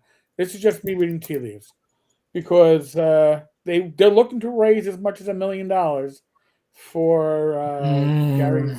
I'm Well, sure that's what the money's for. Yes, it's I'm very interesting. sure. If you have not, this is really, and this is something Eric and I have talked about for years, and Eric talked about it for even longer, and it's just been a continuing topic of conversation. It's wow, it was pretty shocking. The latest revelations are very interesting, and it should be an interesting topic of discussion in the year to come because I know that I think Paul and them have a very good plan. The table looks wonderful. I think it'd be great to have the table, which we're talking about. There's a table at Lake Geneva, the park. This summer I went to EggCon. I sat on the bench. It's in a great spot. I mean, it's just a bench though. It has a bench that says, Gary Gygax bench. Right. But There's a bench. There's I think a placard. But the table is going to be the place where the table is supposed to be. You can see from there. And it's a great plan. It's good. Gary will be at the front of the table and a big stone table you can play D&D at or sit at. I think in the park's beautiful. It'd be a great thing. But man, this, I don't know. I don't know that I can give money to a fund that has negative money in it because Veteran wants to know how a fund can go negative. It's not mean that they're bouncing checks. It could mean that they're accounting for monies that are like, all right, maybe we owe somebody X number of dollars to do the design work, and we owe 100,000, but we've only given 90,000. Well, we owe 10,000, and that's showing it. There's no details on the Section O or whatever they call it, the breakdown sheet for the nonprofits. And trust me, I was in a rabbit hole last night doing a lot of digging. It's going to be interesting because this is something that the community has been talking about, and we've seen. Bupkis. I mean, that's what we've seen. We've seen bupkis. Right. Well, here's what I'm surprised by. Okay, and this is where I get a little. I turn into the internal affairs investigator as opposed to just somebody going. With the Gygax Memorial Fund under new leadership, we were supposed to get transparency, and we were supposed to. Gail had stopped uploading the tax documents. Paul did a great job uploading it up until the year that the money started getting spent. So 2022 and 2023 are not on the website; they are publicly available. Go to ProPublica or any of these other sites that track this stuff. You can find all the filings. You could theoretically request it from the fund, but it's just that I find it noticeable that the year that they spent like $170,000 is the year that they stopped posting their taxes. So it's not just me looking into it. There's somebody else that has certain connections that's looking into it. I'm hoping it sucks because this is a cool thing. I mean, we all want there to be a Gygax Memorial. We want there to be one, and it just sucks because then you're sitting there going, okay, somebody's eventually going to ask you, Eric, well, do you not want to see a memorial? What's wrong with you? What an ass you are. But it has to do with the fact that this has never been transparent from day one, and it's gotten worse over the last decade, and it's a swirling toilet, and it's just been that way for a long, long time. And I appreciate the efforts of Paul to try to, do things. I mean, he's actually done things. Of all the years this has been around, he put a bench in the park. I mean, thumbs up. And they have the party there every year, and the Gygax days and stuff. He's done Founders Day. Every, so things have been done in the last few years, but it's been much too slowly. There's been no plan, and we gripe about this all the time that for a whole decade, the Gygax name was erased from history deliberately by certain people. We're going to take everything with his name off the market, and we're going to hoard it. And hopefully somebody will give us $1 million. Let's not mince words. I'm sorry, but it's Gale. Gary died, and Gale yanked the license away from Troll Lord. And Gale was the sole person who wanted control over the Gygax estate. It all sits squarely with Gale. She's had ever-increasing health problems, and Paul seemed to be a voice of sanity. Paul's the person who actually inventoried all of everything that Gale has of Gary's for the court. This was settled with the additional will that was found, but all the recalcitrance since Gary died sits squarely with Gale. Yep. And mincing words about it doesn't change the very simple fact, which is Gale sat for over a decade and let Gary's name just dwindle and dwindle and dwindle. And for somebody who's supposed to be preserving his legacy and making sure that there's something there for Alex and Alex's children and so on and so, like, this is all just a travesty. And I appreciate that Paul stepped in. I appreciate that there was finally some action. I was talking the other day, I have a copy of one of the very first things that came in the very first year after Gary died is Gale printed through the memorial. They printed a collection of Usenet articles that Gary had written called Cheers Gary. And it took me a while, but I found a copy because she did a very short print run of it. And I was talking about it with somebody the other day. They had never heard of this. And I said, and that's part of the problem, right? If it had been me, I would have had Cheers Gary Volume 1 and Cheers Gary Volume 2 and 3 and 4. And those things would always be in print so that you could buy them and you could have Gary's thoughts on game mastering and so on and so forth, literally at your fingertips. And Gale did a horrible job of managing this. And Gale did a terrible job of managing the memorial. And Gale did a terrible job of putting together. Who was it? Was it her brother or brother-in-law? Who was it? It was her sister and brother-in-law. Or brother-in-law. Her sister and brother-in-law. The idea was not preserve Gary's name and put it out there and have a memorial. And it exhausted the goodwill the community had. How much money got poured into the Gygax Memorial Fund from private donations, from the Wizards of the Coast reprint books, all of these things. And it just sat and it sat and it sat and it causes heartache. This is why people go to the grave and leave dice in Lake Geneva, because there's nothing else. There is the brick, the singular brick. Yeah, by the brick. They go to the brick. But let's not hopscotch around the person who was responsible for this and who clearly surrounded herself with people who accomplished nothing for over a decade. Exactly.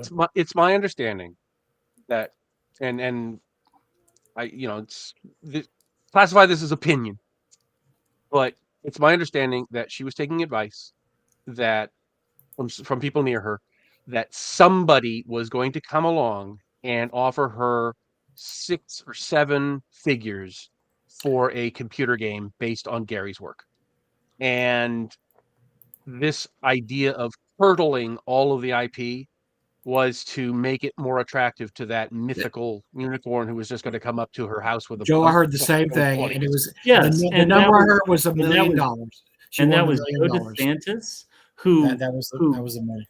yeah, Gail courted Joe when Joe was interested in making a D&D movie, and again, this is all writ large in the court actions and the transcripts, and again, I just think, okay, at this point, I'm just numb. I'm glad there's a table. I'm glad that there is, in theory, some progress going on. Eric, I don't know what shoes you got to drop, but frankly, as somebody who threw money at this, not a lot, but who was one of the people who was like, okay, here you go, here's some cash, because Gary changed my life just the same way he changed everybody's life on this show and in the channel. You know, we're all products. And I'm sorry, Dave Arneson deification crowd, but I'm going to stick with Gary on this. But Gary changed our lives in a huge way. And Gail managed, after Gary died, Gail has squandered goodwill. She has squandered the goodwill of people who sent $10, $50, $100, $1,000, however much they sent. And along the way, like, you know, Agile Monk mentioned Steve Chenault. You know, Steve Chenault and Jeffrey Talanian, two great people in our industry. And both of these guys got caught in Gail's misguided crosshairs that this is whatever it is that she believed. And I speak from some painfully personal experience, because weirdly enough, Gail was my friend on Facebook forever.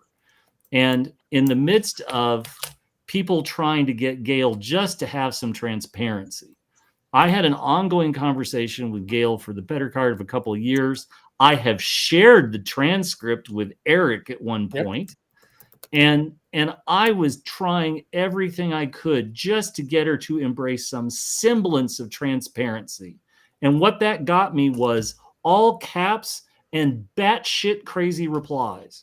And at this point, I mean, if you'd like a copy of the transcripts, I'll just copy and paste my entire Facebook message conversation with Gail, and you can have it. And you can look where I make reasonable request after reasonable request, where I point out things that just would be the easiest thing to do to try to take some of the stink off of this.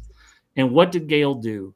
Never once was anything rational what she was willing to approach. No.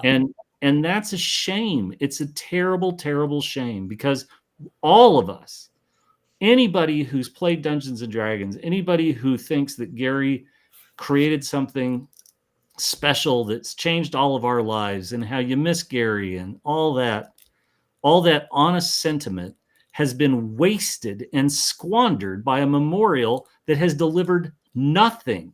I appreciate that Paul has stepped in. And Paul has managed to convince Gail to let him create a catalog of what's there. But Gail sold off one-of-a-kind unique items, which is her wont to do as the widow. And I realize that makes some people upset, and I know that upset a number of the Gygax families. I know that there were legal actions over that. But if just we're talking about the memorial, I have a better memorial for Gary on my bookshelves of all these things that came through my childhood and everything else. And at this point, that's a better memorial for Gary than anything I've seen that's come out of the memorial, the official memorial. And that's why I'm sorry. I realize I snapped at you, Mike. I didn't mean to, but we can't put around it. It's Gail. I'm sorry. I was just, you know, I'm usually the loudmouth ranter. I was trying to soft pedal a little bit, but you're absolutely. There's no point to soft pedaling this. There is. And you're absolutely right, Jim. You're right. It's Gail. It's Gail. It's Gail. It's Gail. It's Gail. And quit. You know, don't pussyfoot around it. Jesus Christ. What blows my mind is that this was 2015, 2016 when I really started pulling at threads, and I used to get PM'd by Gail at the end of 2015, beginning of 2016, and I know this because I was working midnights at the time, so I'd be walking to my car, it'd be 10:30 at night, and I'd be getting PMs, And if she was being nice, it was she would send a PM, and then at the end of the thread of the PM, it would be Gail Gygax. But then the same account, if they were threatening me with legal action for a comment left on my blog, not by me, but by a commenter threatening to sue me and essentially take everything I own, it was Mrs. E. Gary Gygax. So either there were two personalities in one, or somebody else had access to her account. And I would agree with that. I agree with that. And come on, like, first of all, it's not that I'm passionate about the Gary Gygax Memorial. At the heart of all of the three of us, and Joe, I'm trying not to lump you in. Oh, lump away. But lump away. But really, again, what I would say about this is that I'm not passionate about the memorial, right? I viewed that as money lit on fire, and I never expected the god awful statue that we all saw pictures of. I was never emotionally invested in that. What makes me angry, and this is a common thread between Mike and Eric and myself, is it's the grifters. It's the grifters in this industry that are the Ken Whitmans and the fill in the blanks, right? Mm-hmm. It's the projects that take forever and never ship, or, by some miracle, they finally do ship. And we can look at the history of crowdfunding over the last 15 years, and you can see plenty of examples of things where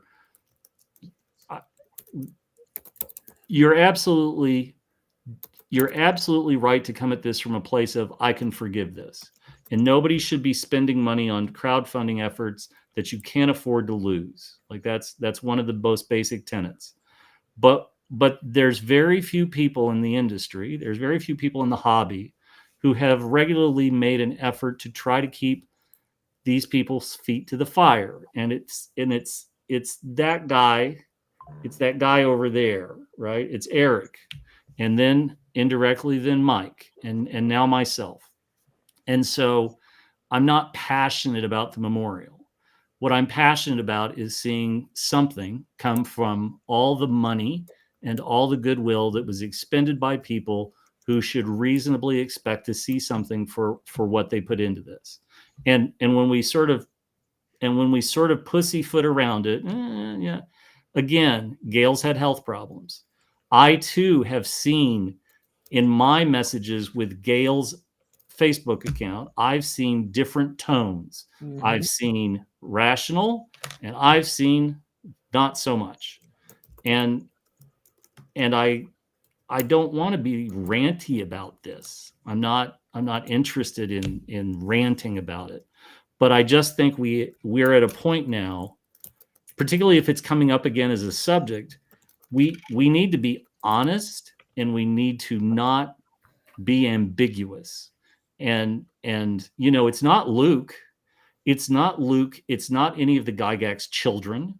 It's not, it's not some sinister force from the Wizards of the Coast or whatever fevered of imaginings of former TSR. Well, remember, she sued Luke and them over the Gygax name, for Gygax magazine. Over their name. Over their name. Yeah. Over their own name. A lot of this saga is the main, it's like a Shakespearean tragedy, and every Shakespearean hero had a fatal flaw, and the fatal flaw in this is greed. It's always been greed. It's always a pot of money, that might be made. And that's what I've, this is opinion only. This is what I've heard, but that's the reason for the consolidation of yes. Tom DeSantis testified to this in court. Yes. That trying to have the IP as tidy and clean as possible would make it easier for negotiations, because there's been plenty of movie deals where it turned out the intellectual property was not actually cleanly owned and clearly able to be sold. But in the long run, Jim, which led to Gary's name being off of products for a decade. Yeah. And Ty brought something up earlier about how WotC was complicit in this, and they were a bit too, because they had their little rant about how oh, those old guys, they were a bunch of racists and, this, that. So, I mean, they fed off it too. I mean, it was a whole thing. And it wasn't just Gail, it was Watsy too. But Gail was the reason that this all got pulled and was just stuck in a box, shoved under the bed, and forgotten about for 10 years. And it wasn't even for a pot of money. It was for an imaginary pot of money, a speculative pot of money. The number I heard was this will happen. They thought the Gygax name was worth $1 million. Once again, this is stuff I've heard. This is all opinion, but the number they were looking at is $1 million. Well, guess what? It's not worth $1 million if you don't promote the product. And when it turned out, who is the movie producer, Eric, that talked to Gail for a while? Tom DeCanto, we mentioned him. Yes. Once he found out that if he bought the Gygax Legacy, all he was getting was everything after D&D. He wasn't getting anything D&D related. But that wasn't the only issue. He didn't know who actually owned it. And who owned it? Yes. Let's touch on Ty's point. Ty makes a great point. Regardless of what Gail did, the blue-haired shitweasels at WotC embarked on a systematic campaign to eliminate Gary's legacy. I don't think that's debatable. Now, those are Ty's words. I'm just reading them. I agree with a lot of that sentiment. And most interestingly, that sort of what we saw particularly coming out in the forward of the book, that John Peterson did not write the forward. It was somebody else that wrote the forward. And that fella has come forward and said, yes, I wrote that. And it would be better, blah, blah, blah. The shit wheels, for the most part, are gone. And that brings us to something I was going to talk about this week, which we haven't touched on because we're still ranting. But I think, to Ty's point, I think the people that were really at the root of what I will call the anti-Gary sentiment at WotC, so long, farewell, they're no longer there. I think that's a good point. Yes. And I think they are gone. And I think that, and I think that whoever's in charge now, God help us, it would finally ever be somebody that's knows gaming.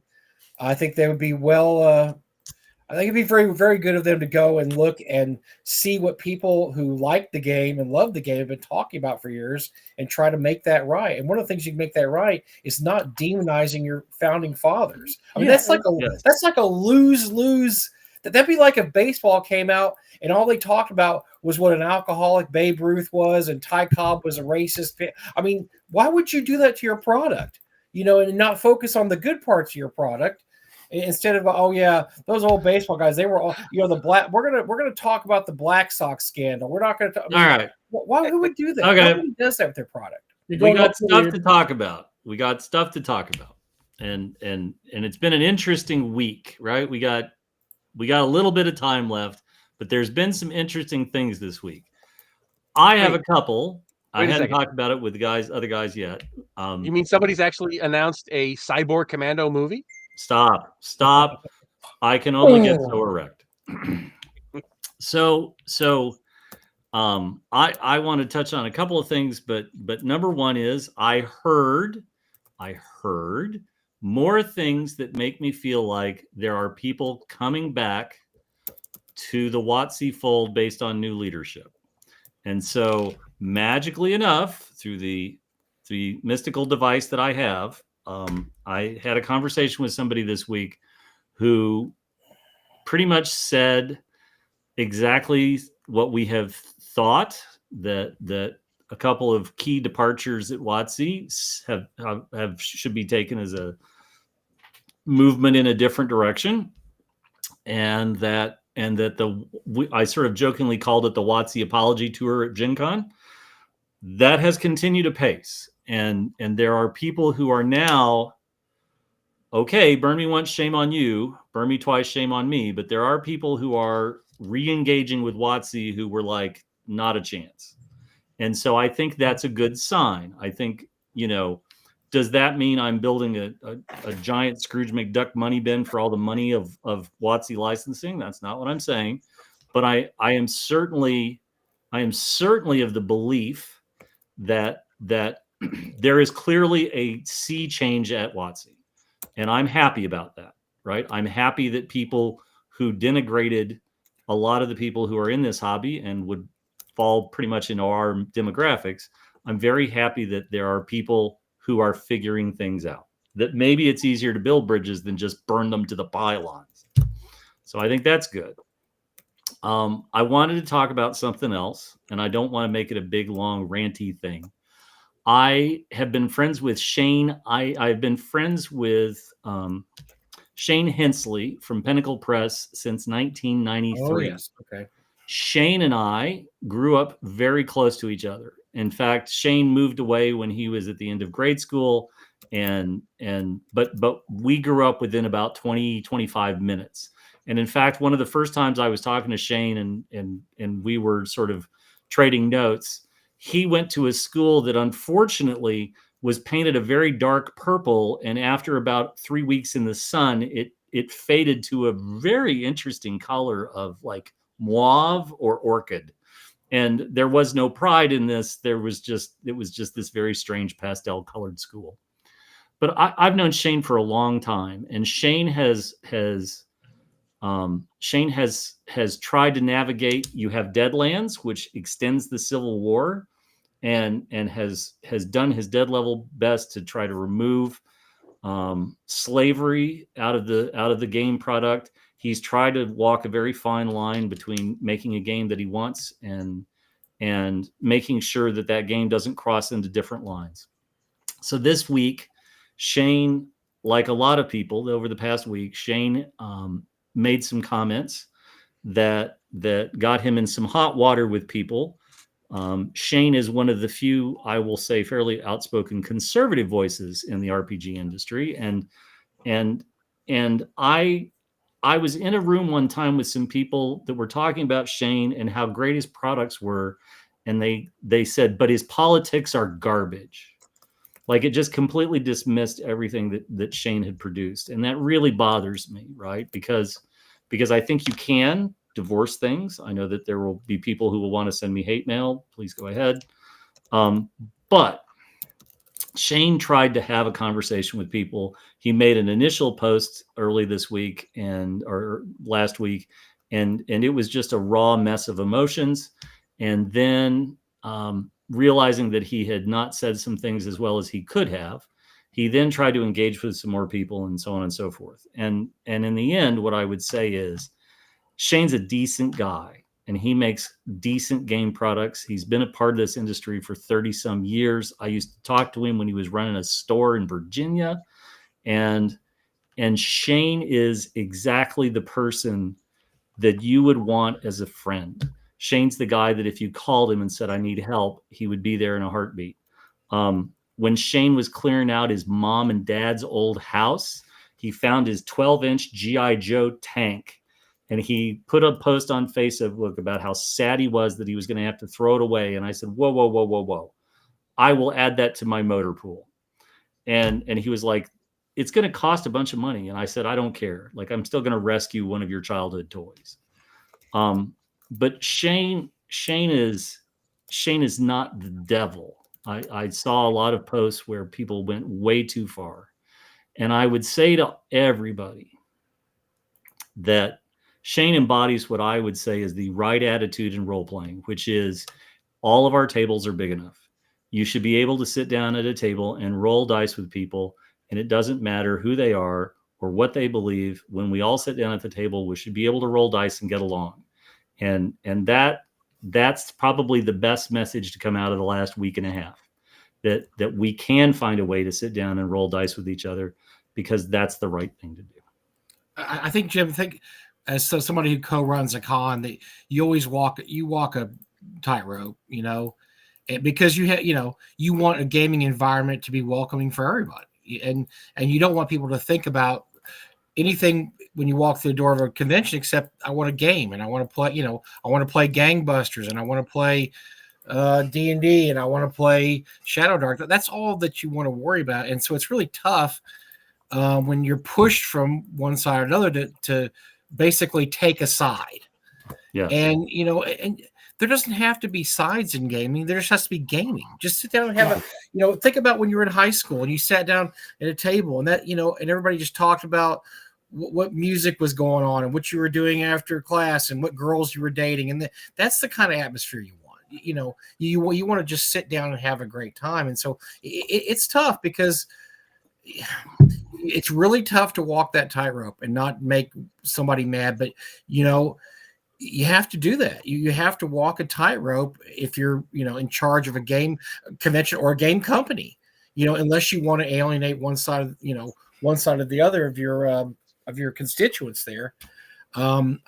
Yes. I myself, if you look at my Facebook feed, it's baseball, go Rangers, although looks like we're not going to the playoffs now. We lost 3 in a row. And it's funny family stuff, and it's this and that. And some people in the last week have said, and this is something I believe for a long time, social media is really a cesspool. It depending on how you use it. And I've met most of my friends. Right. I have more texts because of social media. I mean, social media has done a lot of good things.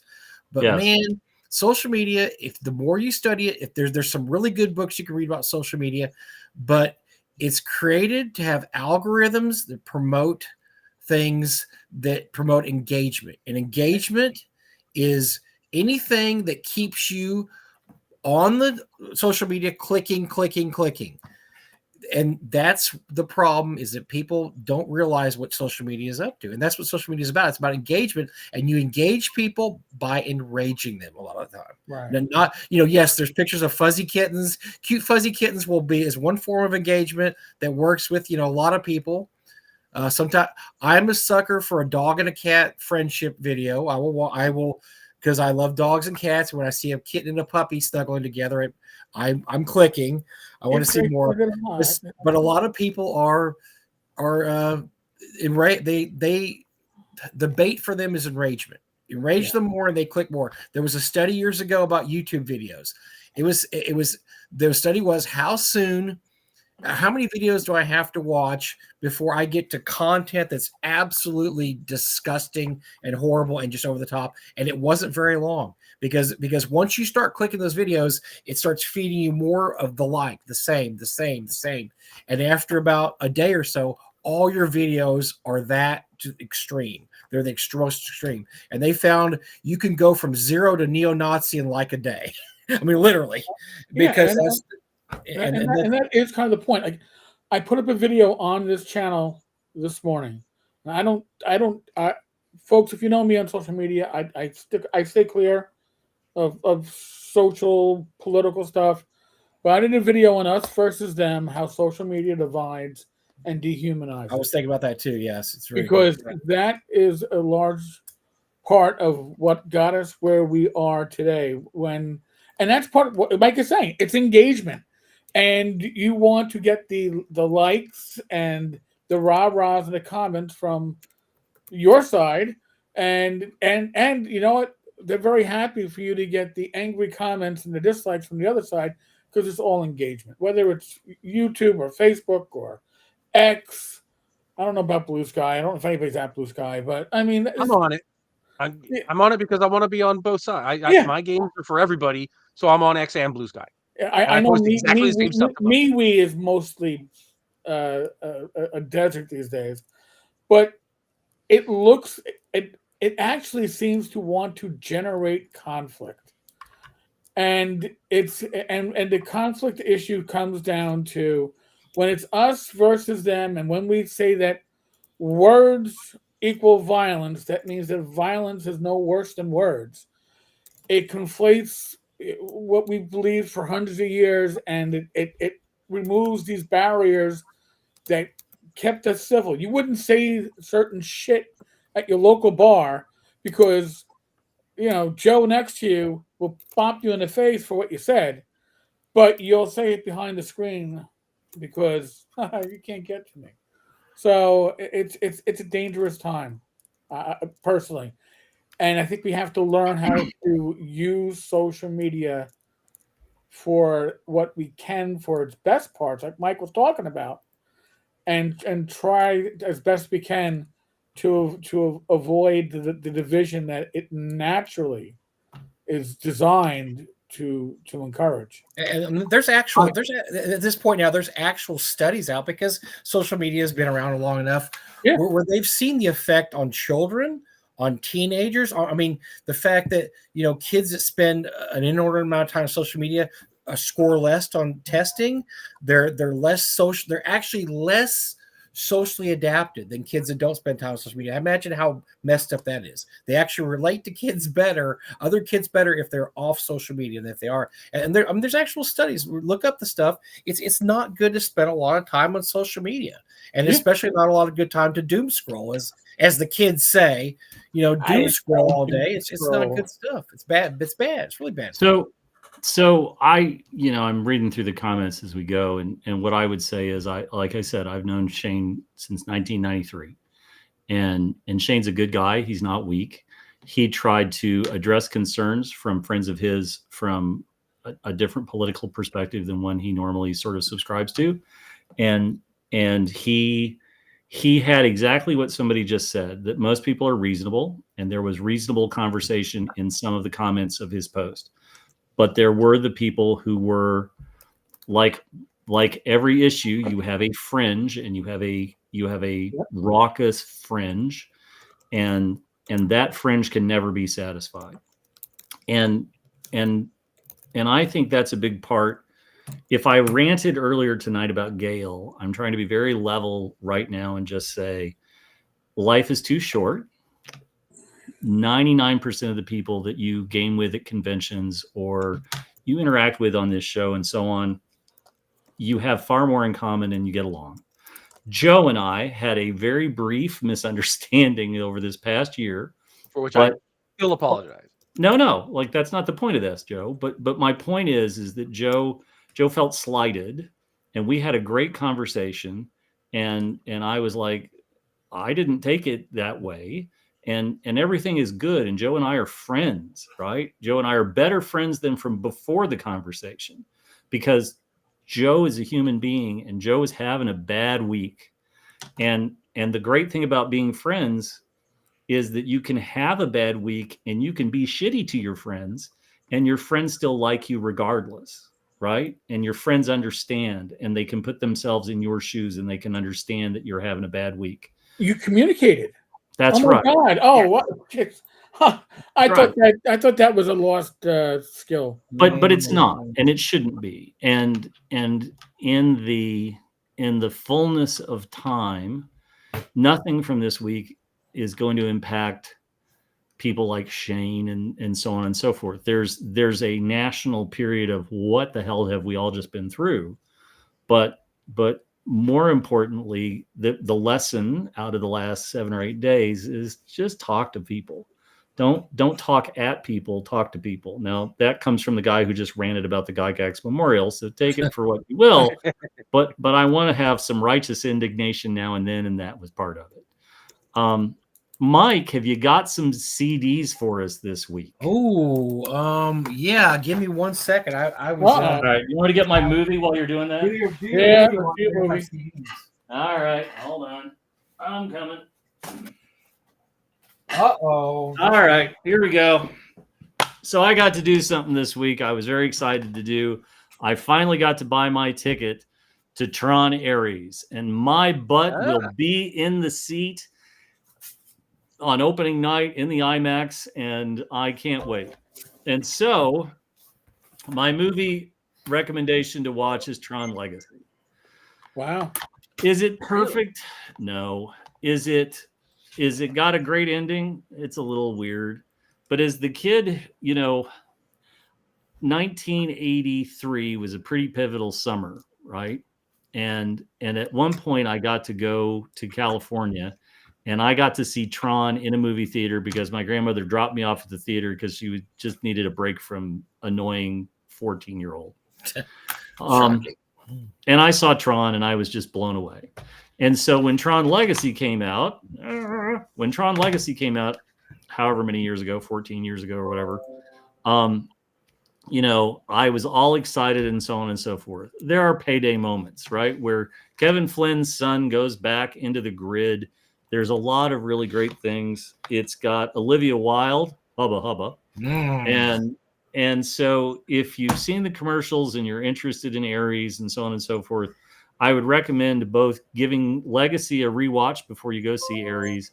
And I really, really recommend, and I'm going to use this as a segue into Mike, Dear God, listen to the Daft Punk Tron Legacy soundtrack. If you have Amazon, go listen to the full-blown expanded version that Amazon has an exclusive on, because it's slicker than cat shit on linoleum. It's a great soundtrack. Nice. It's an amazing soundtrack that ties in with the movie.